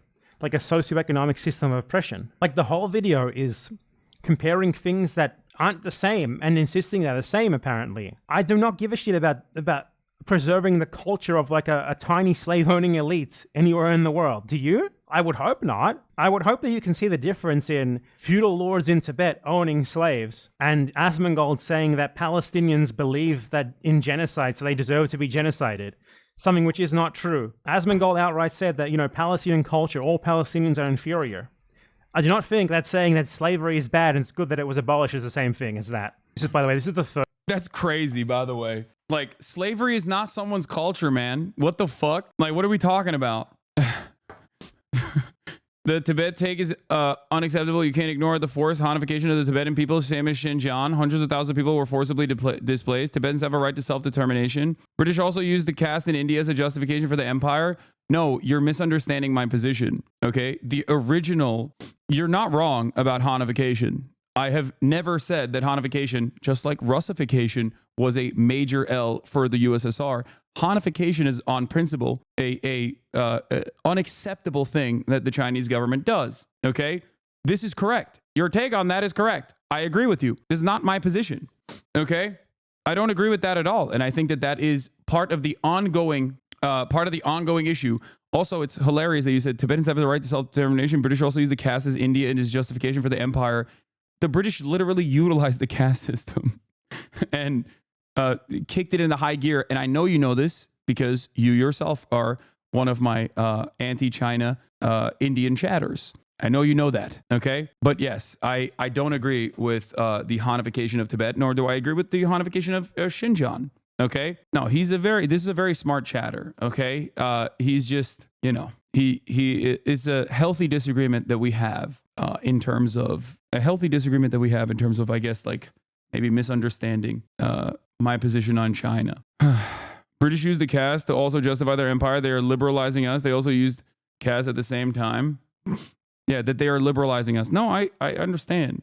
In terms of the initial movement in Tibet, how do you justify utilizing like actual existing Tibetan groups as armed militias that rose up against slavery? Like, that is not a embedded part of Tibetan culture. I disagree with that. The continued Hanification is unacceptable. These two things can be true at the same time, and they are true. If you are comparing the original abolition of the serfdom in Tibet to what the British Empire did in India, you're wrong. Would you apply this to slaveholding indigenous Americans vis-a-vis the colonization of America? No. Okay. I would, however, use a much better example, which is the one I used in that conversation with Ethan, which is that what China did in that circumstance was not dissimilar to the Civil War, I guess. Yeah, black soldiers in the Union during the Civil War. In what way does China do Hanification and China create autonomous zones that sustain the teaching of Tibetan language and culture aside from religious areas? Come on, dude. Like, this is a thing that China does all the time. It's a way to basically control what aspect of the culture is presented. It's the same thing in Xinjiang as well. It's the effectively neuter, and the justification they use for it is that they don't want any separatist movements to grow as a consequence of that. But I think it's still brutal. The very first thing off Google. I don't understand how you could be pro-Palestine and then support Russia and China. Israel's neighbors with Gaza. Does that make what they're doing okay? No, of course not. Do you think it's okay? Have you ever made a video denouncing it? It seems like instead of actually denouncing it, you just attack people who are against it. I wonder why that is. I wonder why you are so extremely laser focused on that. It's almost like you support the genocide and you're too fucking cowardly to say so. Oh, of course not. His politics makes no sense. It's constant. Let's be fair to you. I don't think anything will make sense to you. You're too fucking dumb to understand anything. Let's just be real about that point first. Like, of course it doesn't make sense to you. You think that, like, abolishing slavery... Yeah, I mean, look, just because something is wrong doesn't mean all wrong things are the same. If Palestine looked anything like Xinjiang, the person responsible for it would get Nobel Peace Prizes for 100 years is a correct take, but that still doesn't mean that I agree with what China did in Xinjiang. China did not civilize Tibet. I'm not using this as a civilizing of Tibet as an argument or a narrative. In 1829, the British passed the Sati Regulation Act in India, which banned the Hindu practice of a widow burning herself alive after her husband died. They utilized this act alongside other legislation passed to justify that they were civilizing India and subjugating all of it until 1947. How is that different than China coming in to civilize Tibet? What's different is that England, the British Empire, and India have a very different dynamic than China and Tibet. The former Chinese empires have always considered Tibet, and Tibetan leadership that engaged in the act of slavery and serfdom, to be perfectly valid as long as they were autonomously a part of China, of the broader Chinese empire. If you make this comparison to what the British Empire's interests were in India, I don't know how to retort that. It is entirely separate. Slavery is not a part of a group's culture, okay? This is precisely the reason why. The continued Chinese-Tibetan existence is very different than, I think, like what we were talking about originally. Unless you personally think that China invaded Tibet and, and basically decided like we're going to use slavery as a justification to kill a bunch of Tibetans, even though the army was directly fighting alongside the Tibetans. And it was a early movement that was initially comprised of Tibetans. I don't know if you know this, but people don't like being enslaved and being relegated to not even a caste system, but just like straight up brutal fucking practices enforced by the Dalai Lama. Yes, this whole debate, funnily enough, always neglects the existence of Tibetan communist revolutionaries who also fought tooth and nail against feudalism and slavery. Phuntsok Wangyal is a major figure in the progressive Tibetan history. The issue was joined in 1956 to 57 when armed Tibetan bands ambushed convoys of the Chinese People's Liberation Army. The uprising received extensive assistance from the U.S. Central Intelligence Agency, including military training support camps in Nepal and numerous airlifts. It's kind of funny that people talk about the Tibet thing, by the way, because America gave up on it. Like America initially was like, oh, we can use Tibet as a way to hit China. Like, this is pretty common. It's textbook CIA shit. They were like, oh, we'll get the Dalai Lama, we'll pay him, which they did, right? Regularly and hang that over the head of like have that as a means of creating popular resistance. And there are always going to be plenty of people for real justifiable reasons that are against Chinese governance. Okay. And then outside of that, there are always going to be people that are directly being funded by the CIA because they want to reinstate the former way of business in Tibet. But even America was like, yeah, we should give up on this. So we are now talking about a right-wing movement that the CIA tried to beef up that even they gave up on. Is an attack on culture. You think that abolishing slavery is genocide. So yeah, I'd say you're quite confused here. And I think basically anything would confuse you. Contradicting himself. But what? Like, it's easy for us to say Tibet slavery wasn't a part of their culture, but then you have slave-owning states literally saying slavery is part of their culture in their effort to justify it. Yeah, it doesn't matter. Okay? It's like saying that the Israeli culture revolves around the maintenance of an apartheid. That doesn't mean that like you can nuke Israel. Okay, I don't agree with that, and I think that would be fucking insanely cruel and inhumane. I don't even agree with like the forcible displacement of 750,000 people. Like, what are we talking about? I'm too much of a pussy on that front. Even they literally kidnapped the Panchen Lama so that there will not be another Dalai Lama in Tibet. They also have appointed their own Panchen Lama, who I believe is Han Chinese. The Hanification of Tibet is real. Yes. I thought he was Mongolian.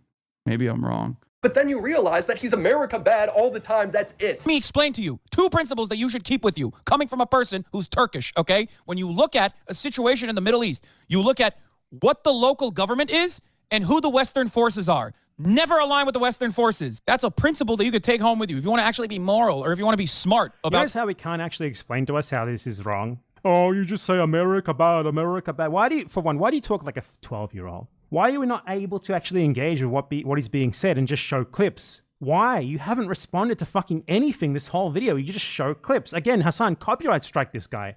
Copyright strike him, please. If he contests it, take him to court, and then YouTube has to abide by whatever the court says. And I think there's a pretty good chance that the court would say that this does not constitute legitimate fair use because he's not actually making any criticism of what he's saying. He's just saying, here's what he said and showing clips of it. That is not transformative criticism. It's just like a rage compilation.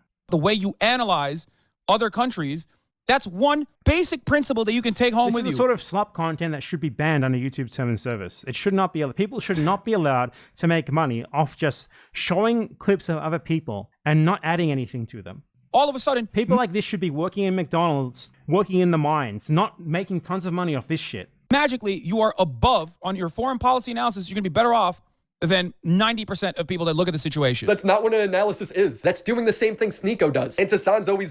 Why can you actually respond to him? Been this way. He doesn't care. Wait, why doesn't he? You know what? BadEmpanada raised a good point.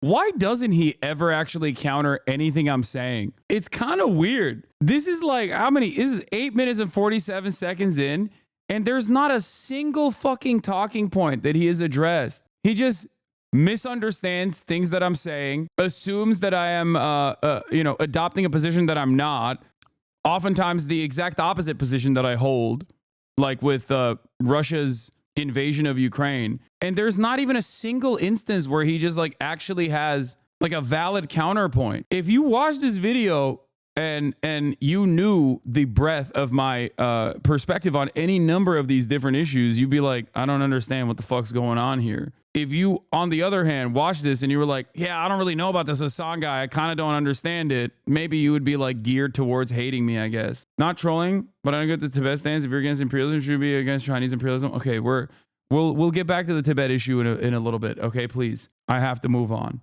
The answer is a deorbiter. He has no positions. That's what's so beautiful about this. He can operate as though he's like completely separate from Destiny, even though very clearly he's just like rehashing whatever fucking thing that he saw on the Destiny subreddit. About principles or being morally consistent. Do I think that this could be a dangerous precedent? Absolutely. But the right has been doing this for a very long time. Yeah, but they've they're wrong. That's the point. I know, the point is they're wrong, and I hate them, and I hate their tactics. But no one cares about being morally consistent, or no one cares about... I do. I care about that. I know very you much. do, but in the end of the day... He just wants his side to win at all costs. It's tournament...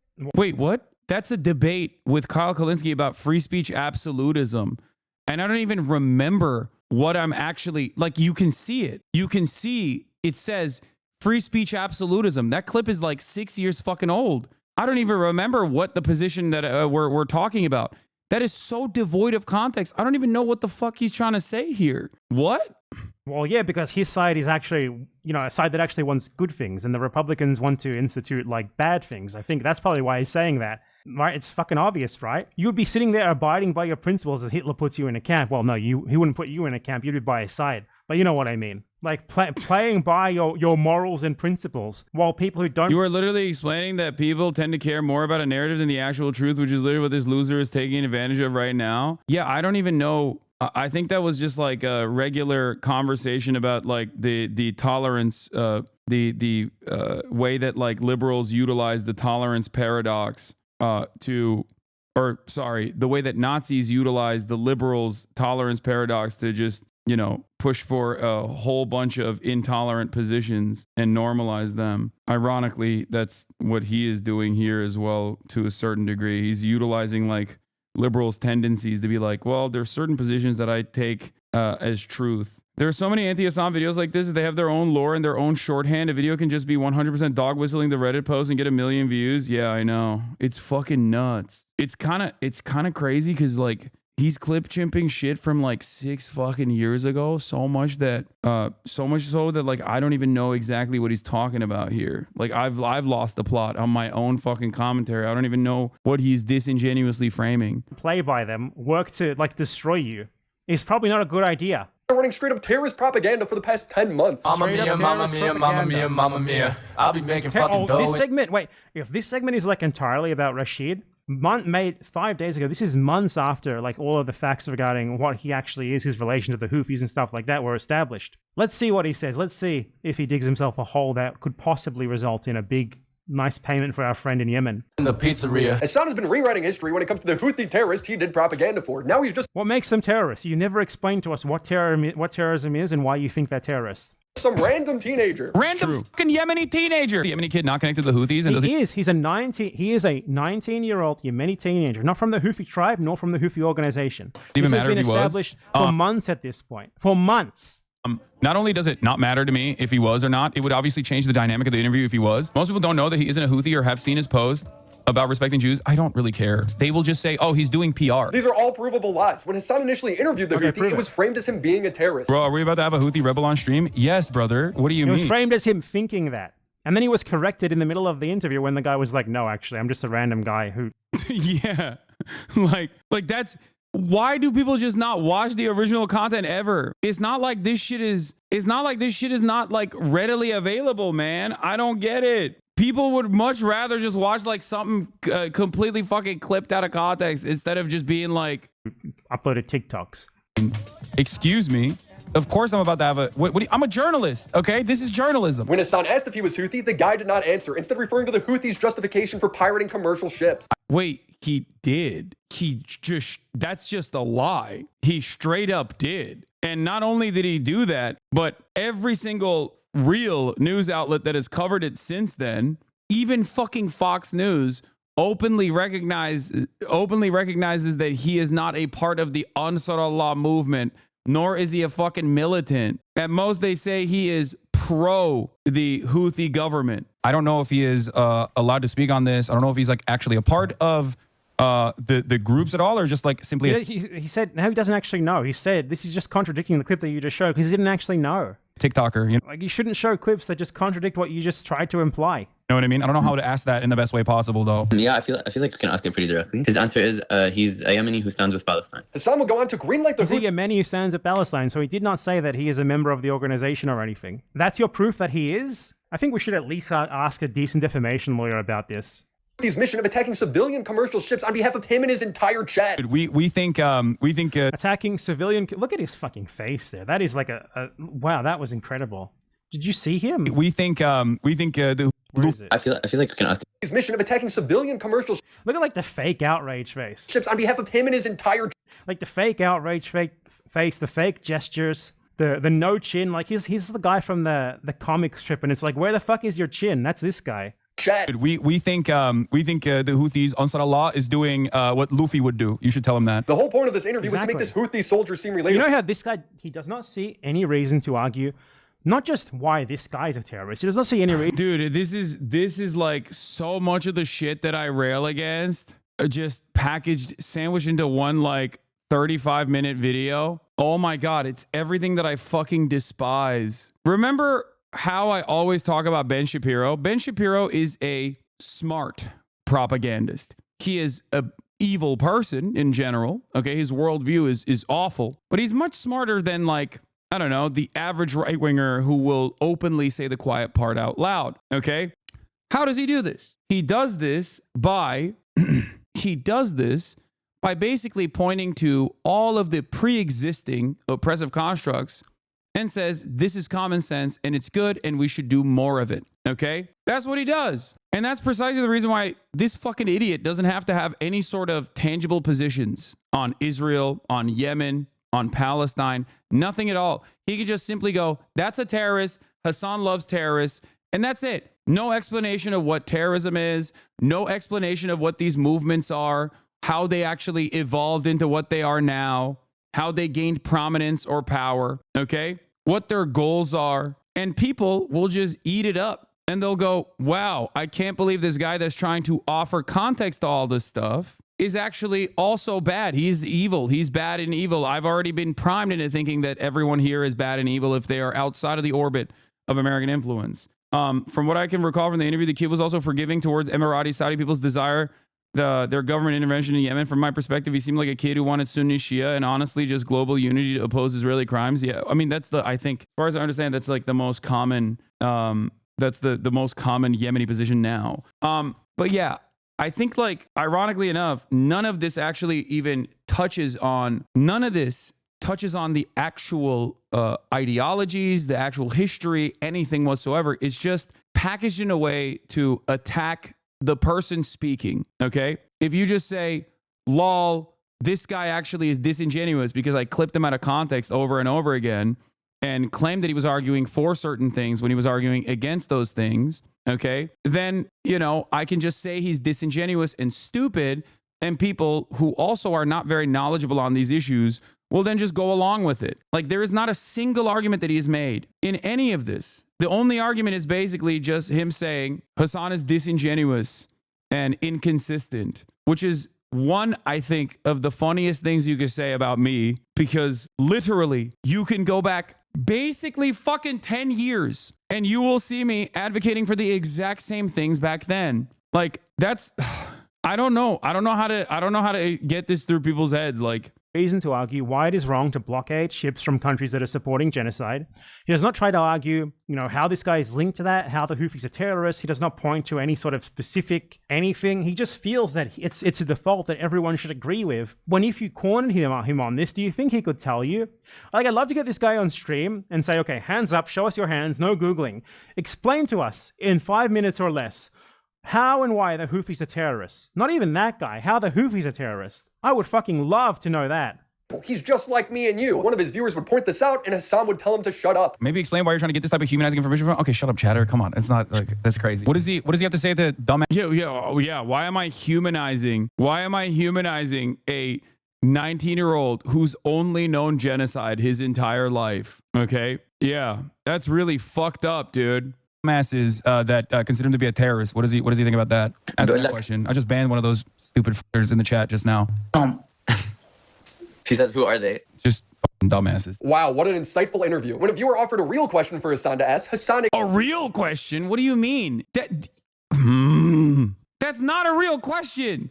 That's someone being a disingenuous asshole. That's someone being a gross little Islamophobic freak. What the fuck?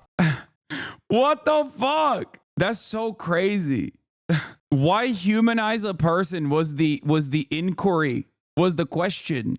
Why humanize a 19-year-old whose only understanding of existence is fucking living under genocide? Okay? You only agree with this position if you're a fucking monster, okay?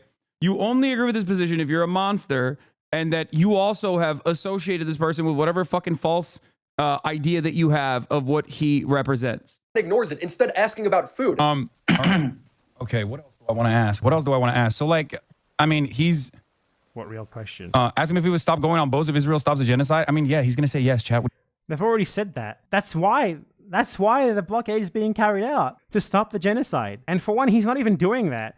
He's a guy who visited one of the boats because it's a literally fucking tourist attraction that anyone can visit. The organization has straight up said that numerous times. What are you talking about? Those are like dumbass questions. Has he ever had like Western food? Great question. Hassan has woven an imaginary personality.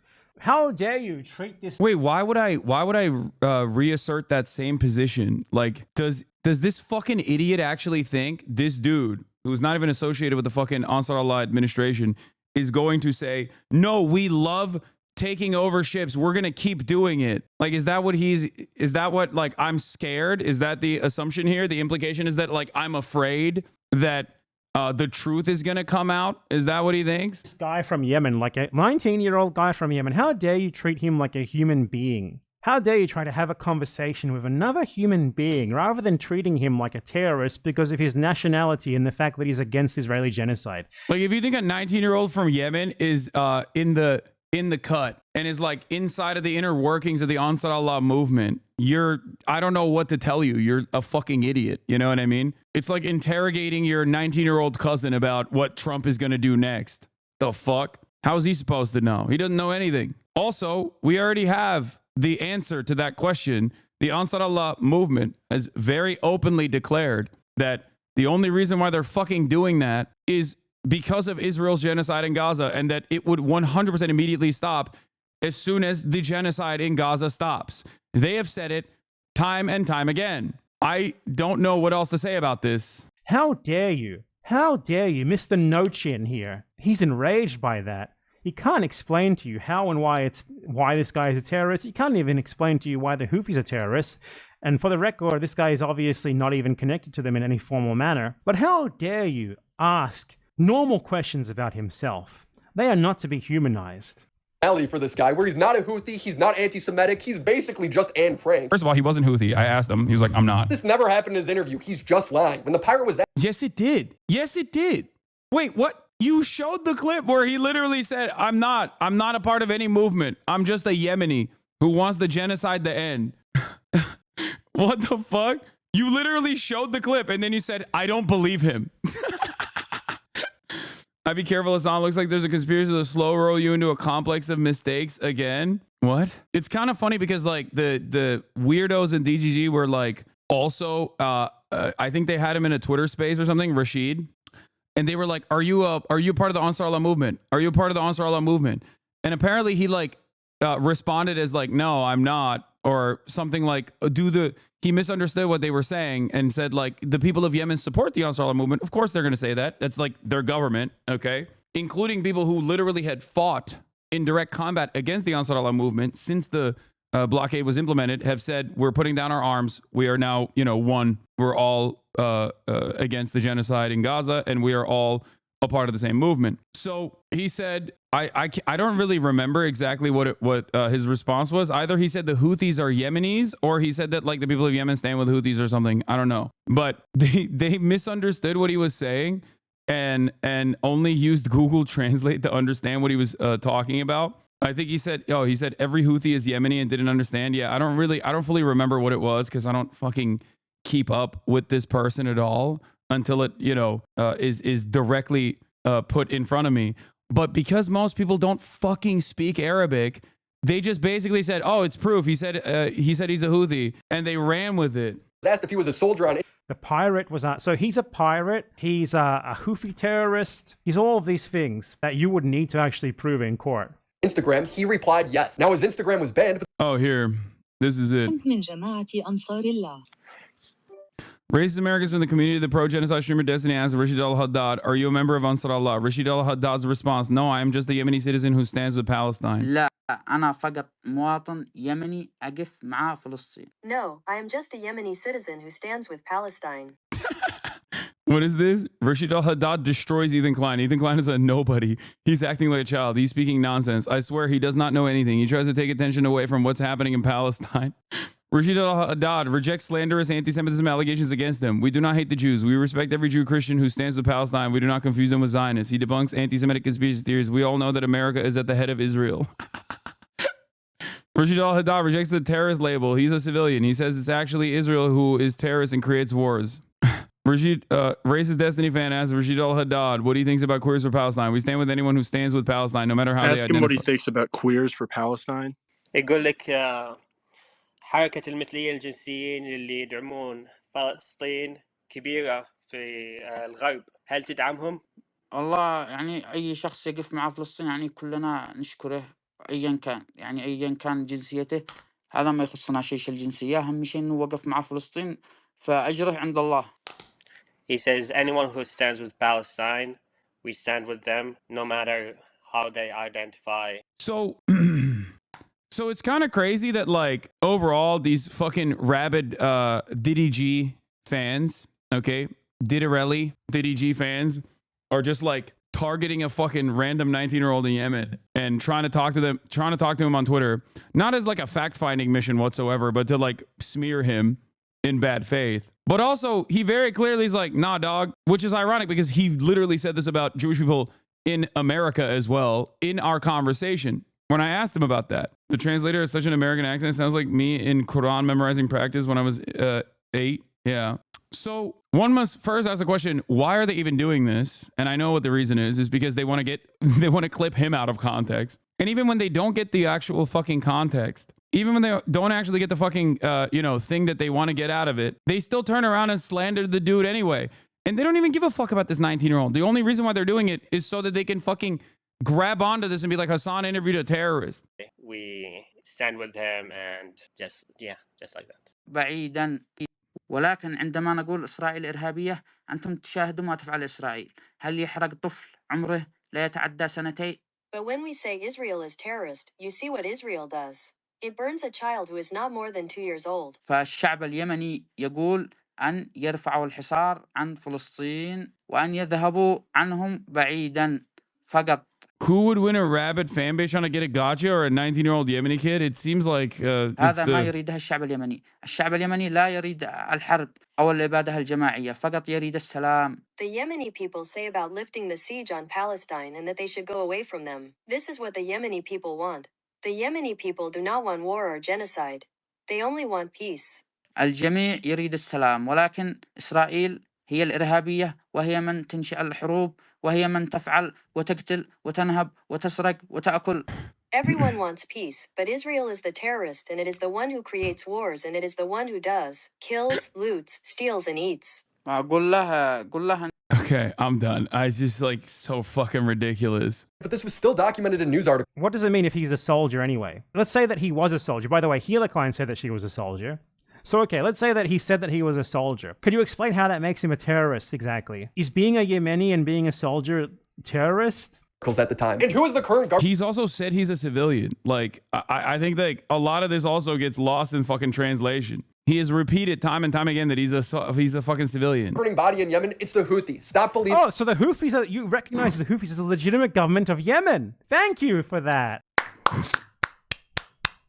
Thank you for taking a firm stand against the American foreign policy line that actually the Saudi-backed, US, Israeli-backed government is the real government of Yemen.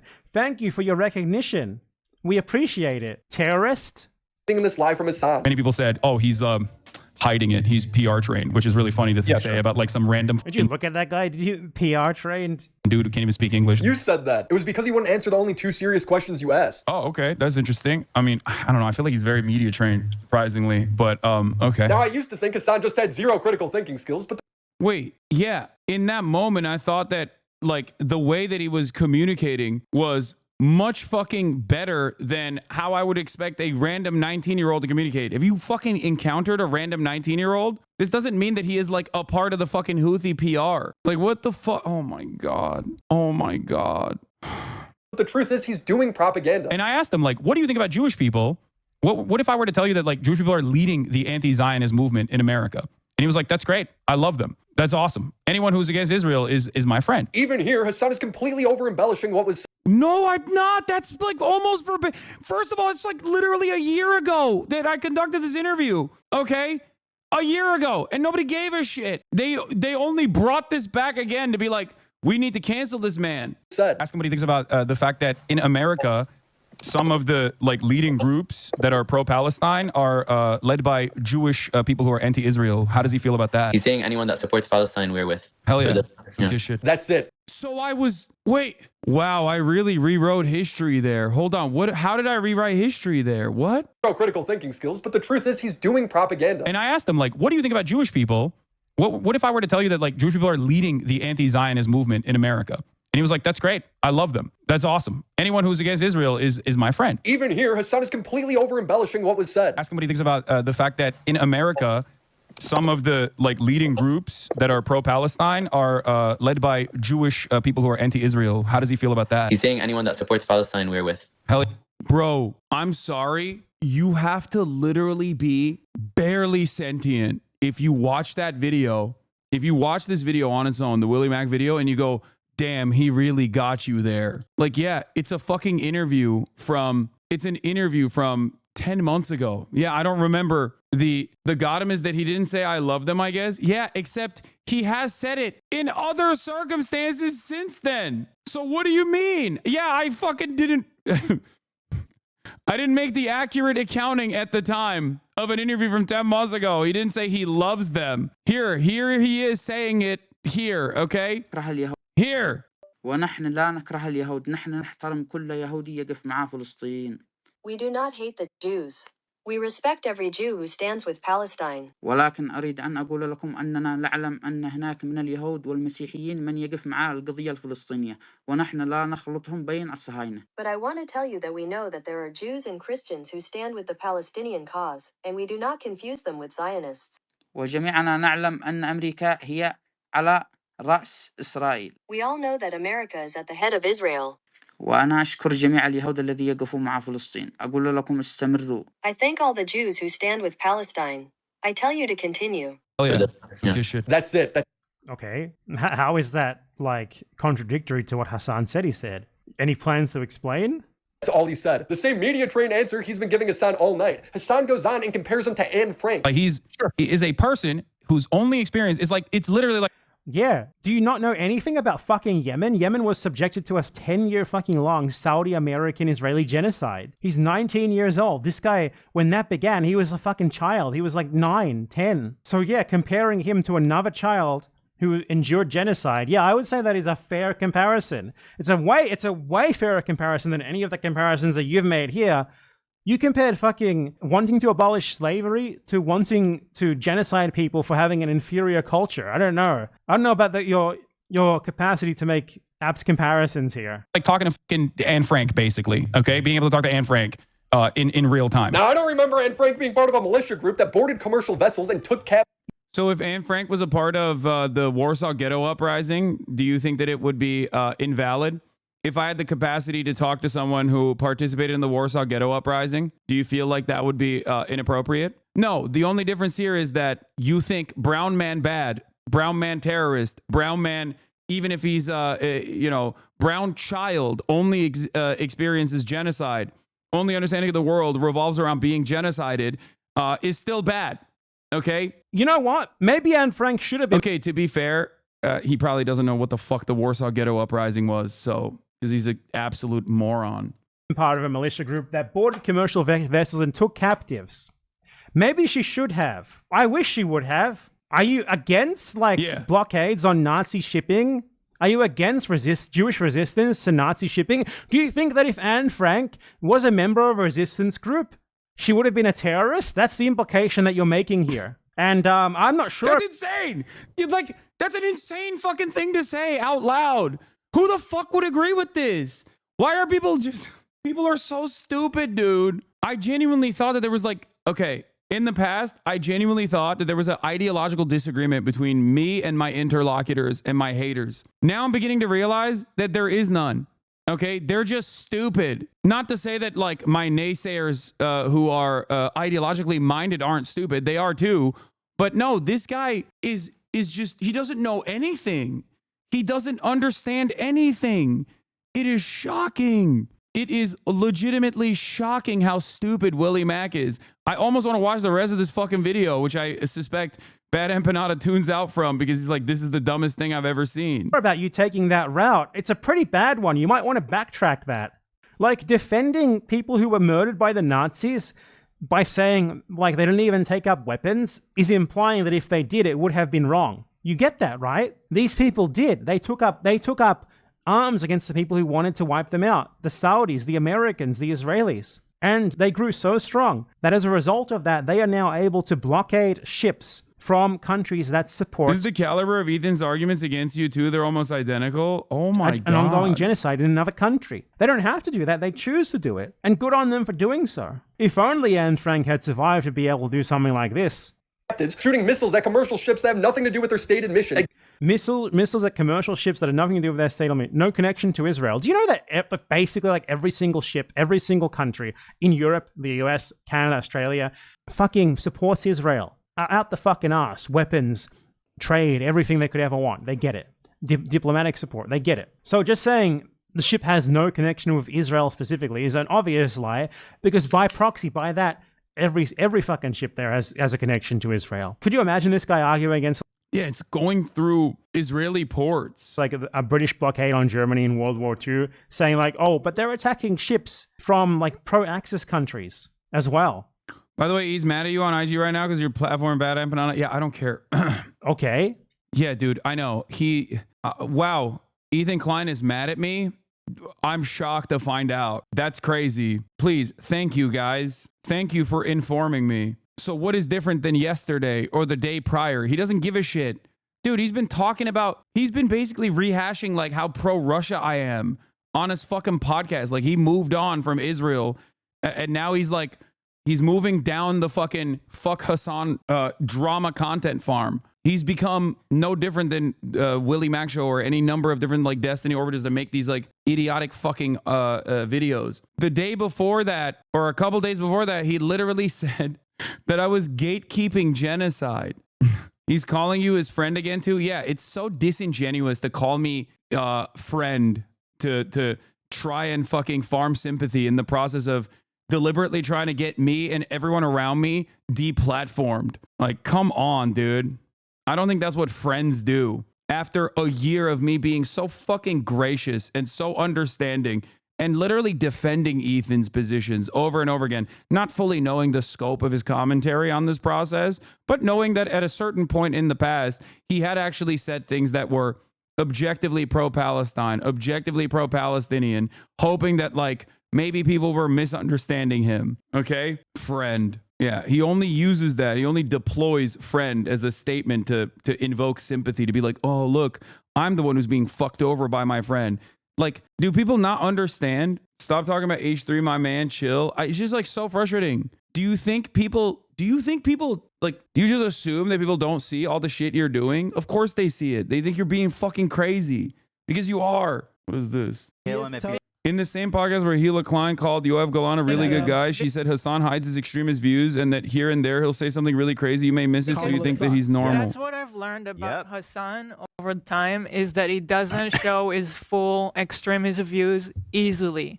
He kind of lays the ground and then he maneuvers and here and there he'll prop like something really crazy, but you may miss that, so you kind of think that he's normal. Well, especially when he goes Just around the other day, BB fired a really good guy that a lot of people. You're excusing people being burned alive and kids being murdered. You're saying Israel does that on the daily, okay? Now, I'm not denying that. I'm not denying that. So are you in favor Rudy was of saying that Palestinians are taught at 2 years old to kill Americans. That's pretty spicy. Yeah. Do we have that one? mean, Like Put that Kamala, under the other one. I could add it.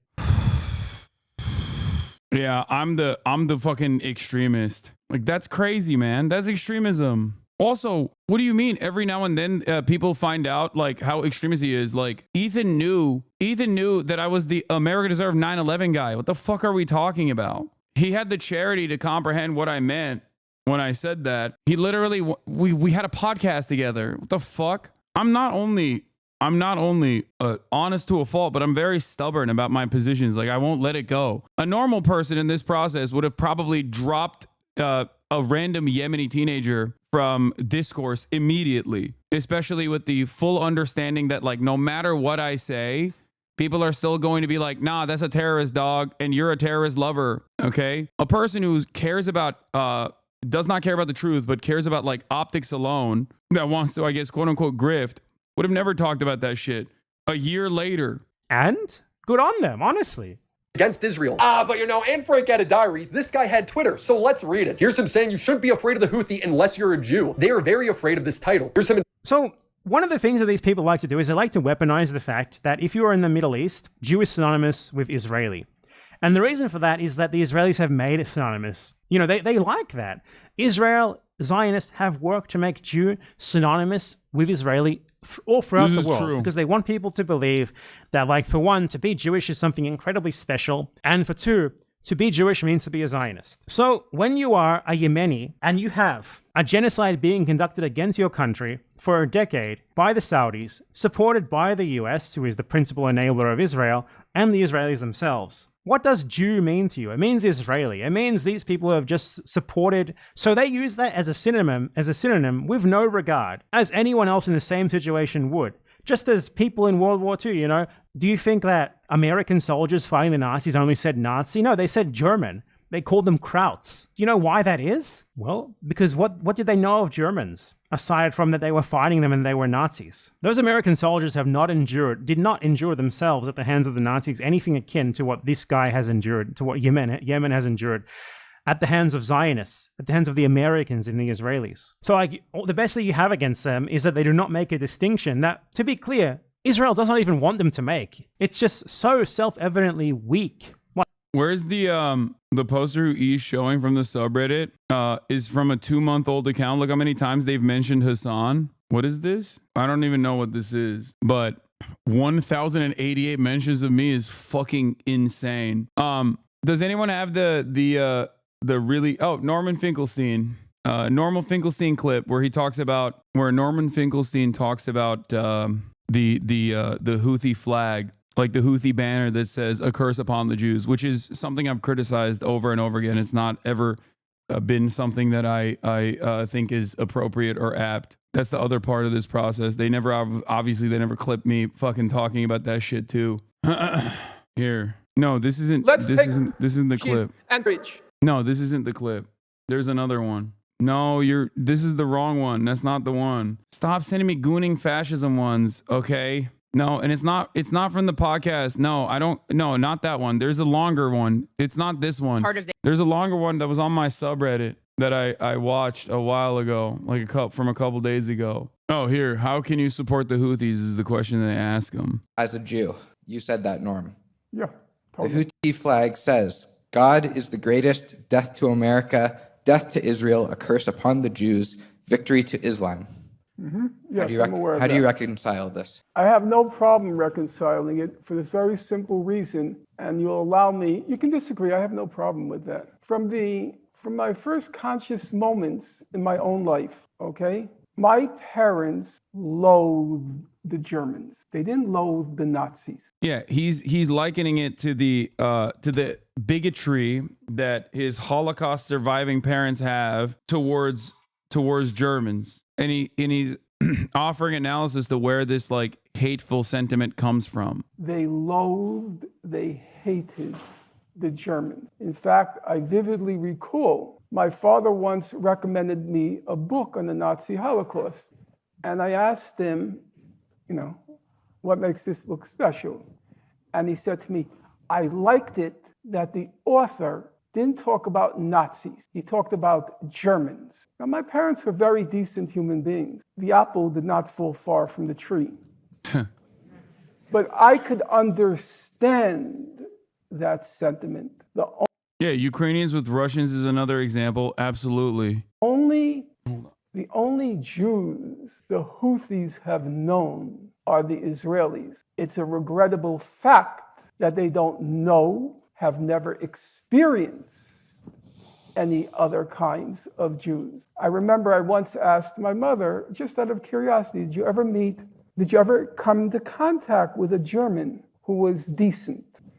And she said to me, she thought hard, and she said, I remember one German soldier, he had a kind of guilty look on his face. That was all she could remember. One. So it doesn't surprise me that she loathed all Germans. Do I wish the Houthis were more discriminating in their slogans? Of course I wish it. But do I understand where it comes from? Yes. And will that slogan of theirs color my appreciation of the fact that alone among the world's peoples, they are resorting to armed force to stop the genocide in Gaza? I have to ask myself the question, how would my parents have felt if this ragtag army happened to be situated on the point in the world's map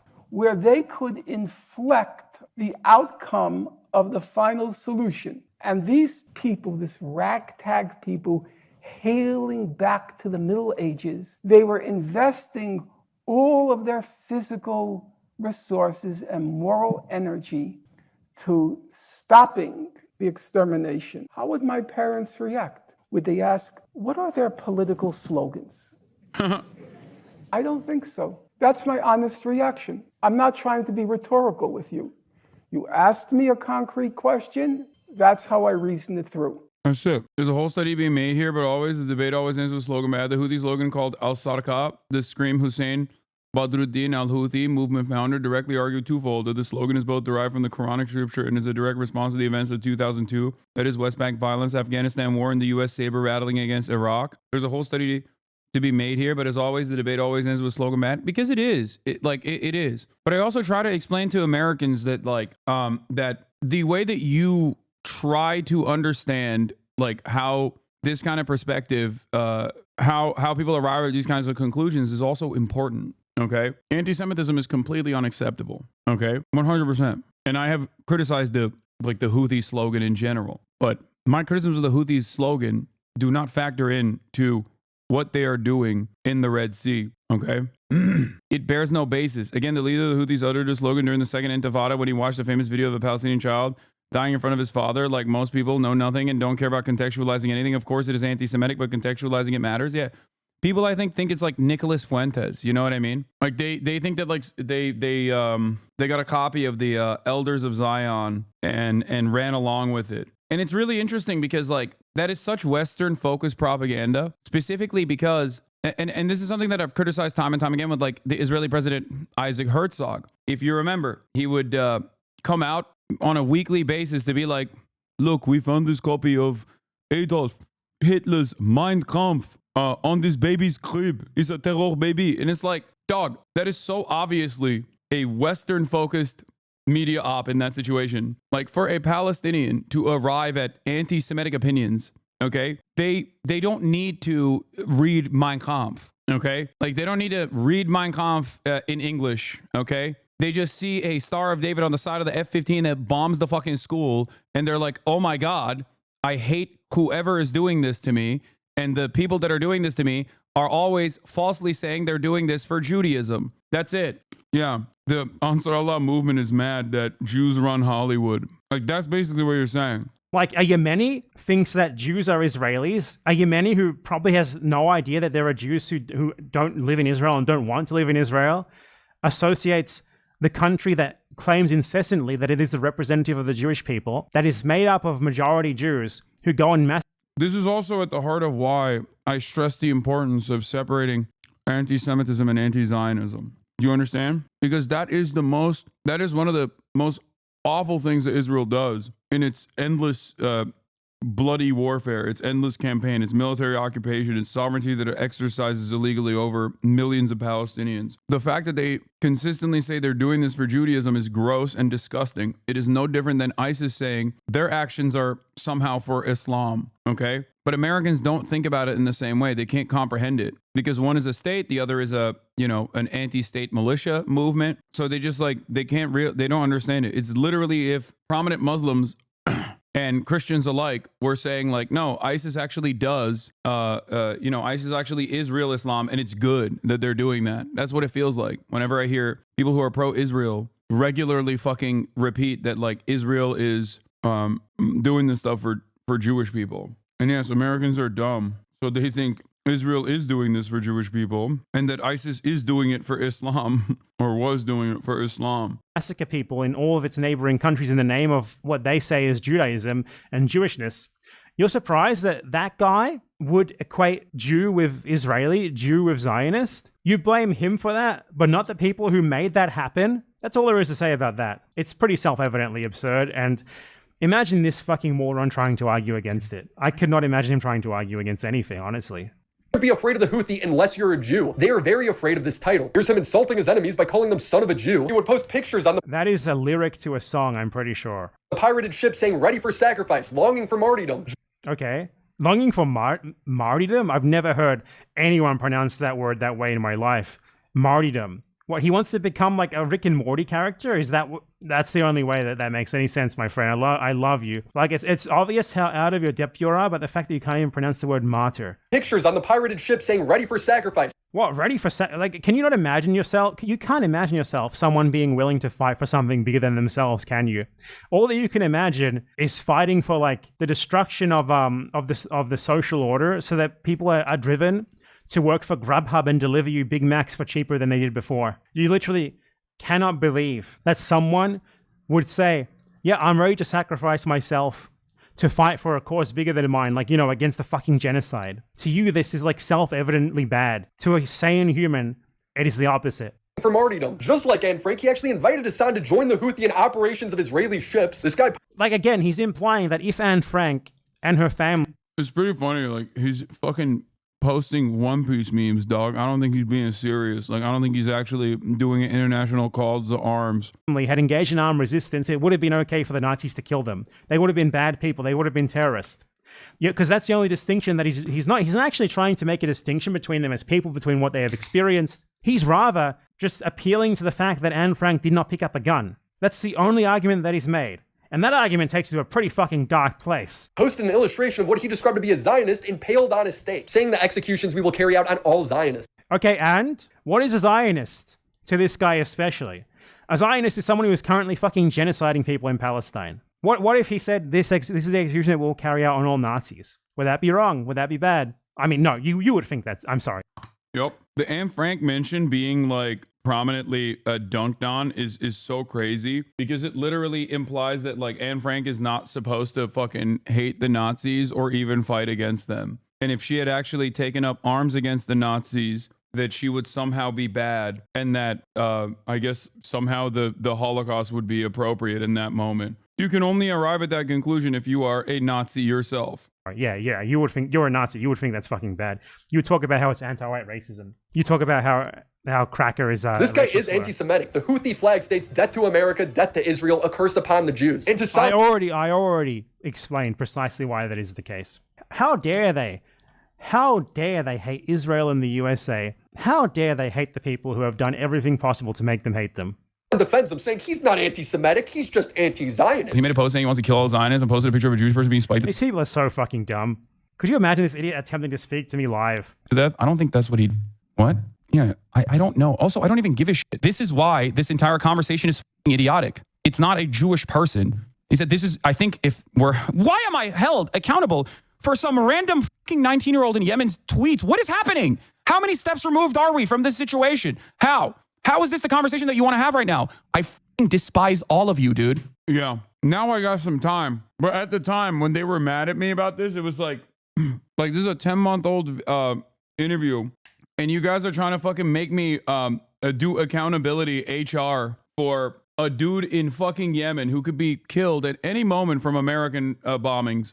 I mean, precisely. That's really the crux of it, isn't it? This guy is making videos, desperately trying to get views, while sponsored by like fucking personal finance scams, just posting Hassan clips and offering no substantial criticism, no refutation, not even an explanation for what he's trying to imply. While a genocide is happening, that is what he's doing. That is like the level of his engagement with the world. That is what he cares about. Probably the reason why he's so angry about this is just because it perfectly describes him. This part right here. That is you. This is you, my man. He's talking about you. Also, yeah, they were trying to pop this shit off during peak election season and try to get you banned. Yeah. There was a part that he's just like clipped out of context, I think. And then he goes, he's about to justify by saying Zionist. Why am I held accountable for some random fucking 19-year-old in Yemen's tweets? What is happening? Willie made a video about you, then needed time to prep his arguments against you, finally said his argument and got flustered. He had to defend the video he couldn't recall points from. No backbone, no moral convictions, just a drama cum rag channel. Yeah, but I think there's a lot of really stupid people out there, so there's definitely an audience for this shit. Oh, how many sold? Speak to me live. I don't think that's what he... What? Yeah, I don't know. Also, I don't even give a shit. This is why this entire conversation is fucking idiotic. What is this? Crazy thing? What do you... I don't know what he cut out of this. I don't remember. I've talked about these issues so much. Idiotic. It's not a Jewish person.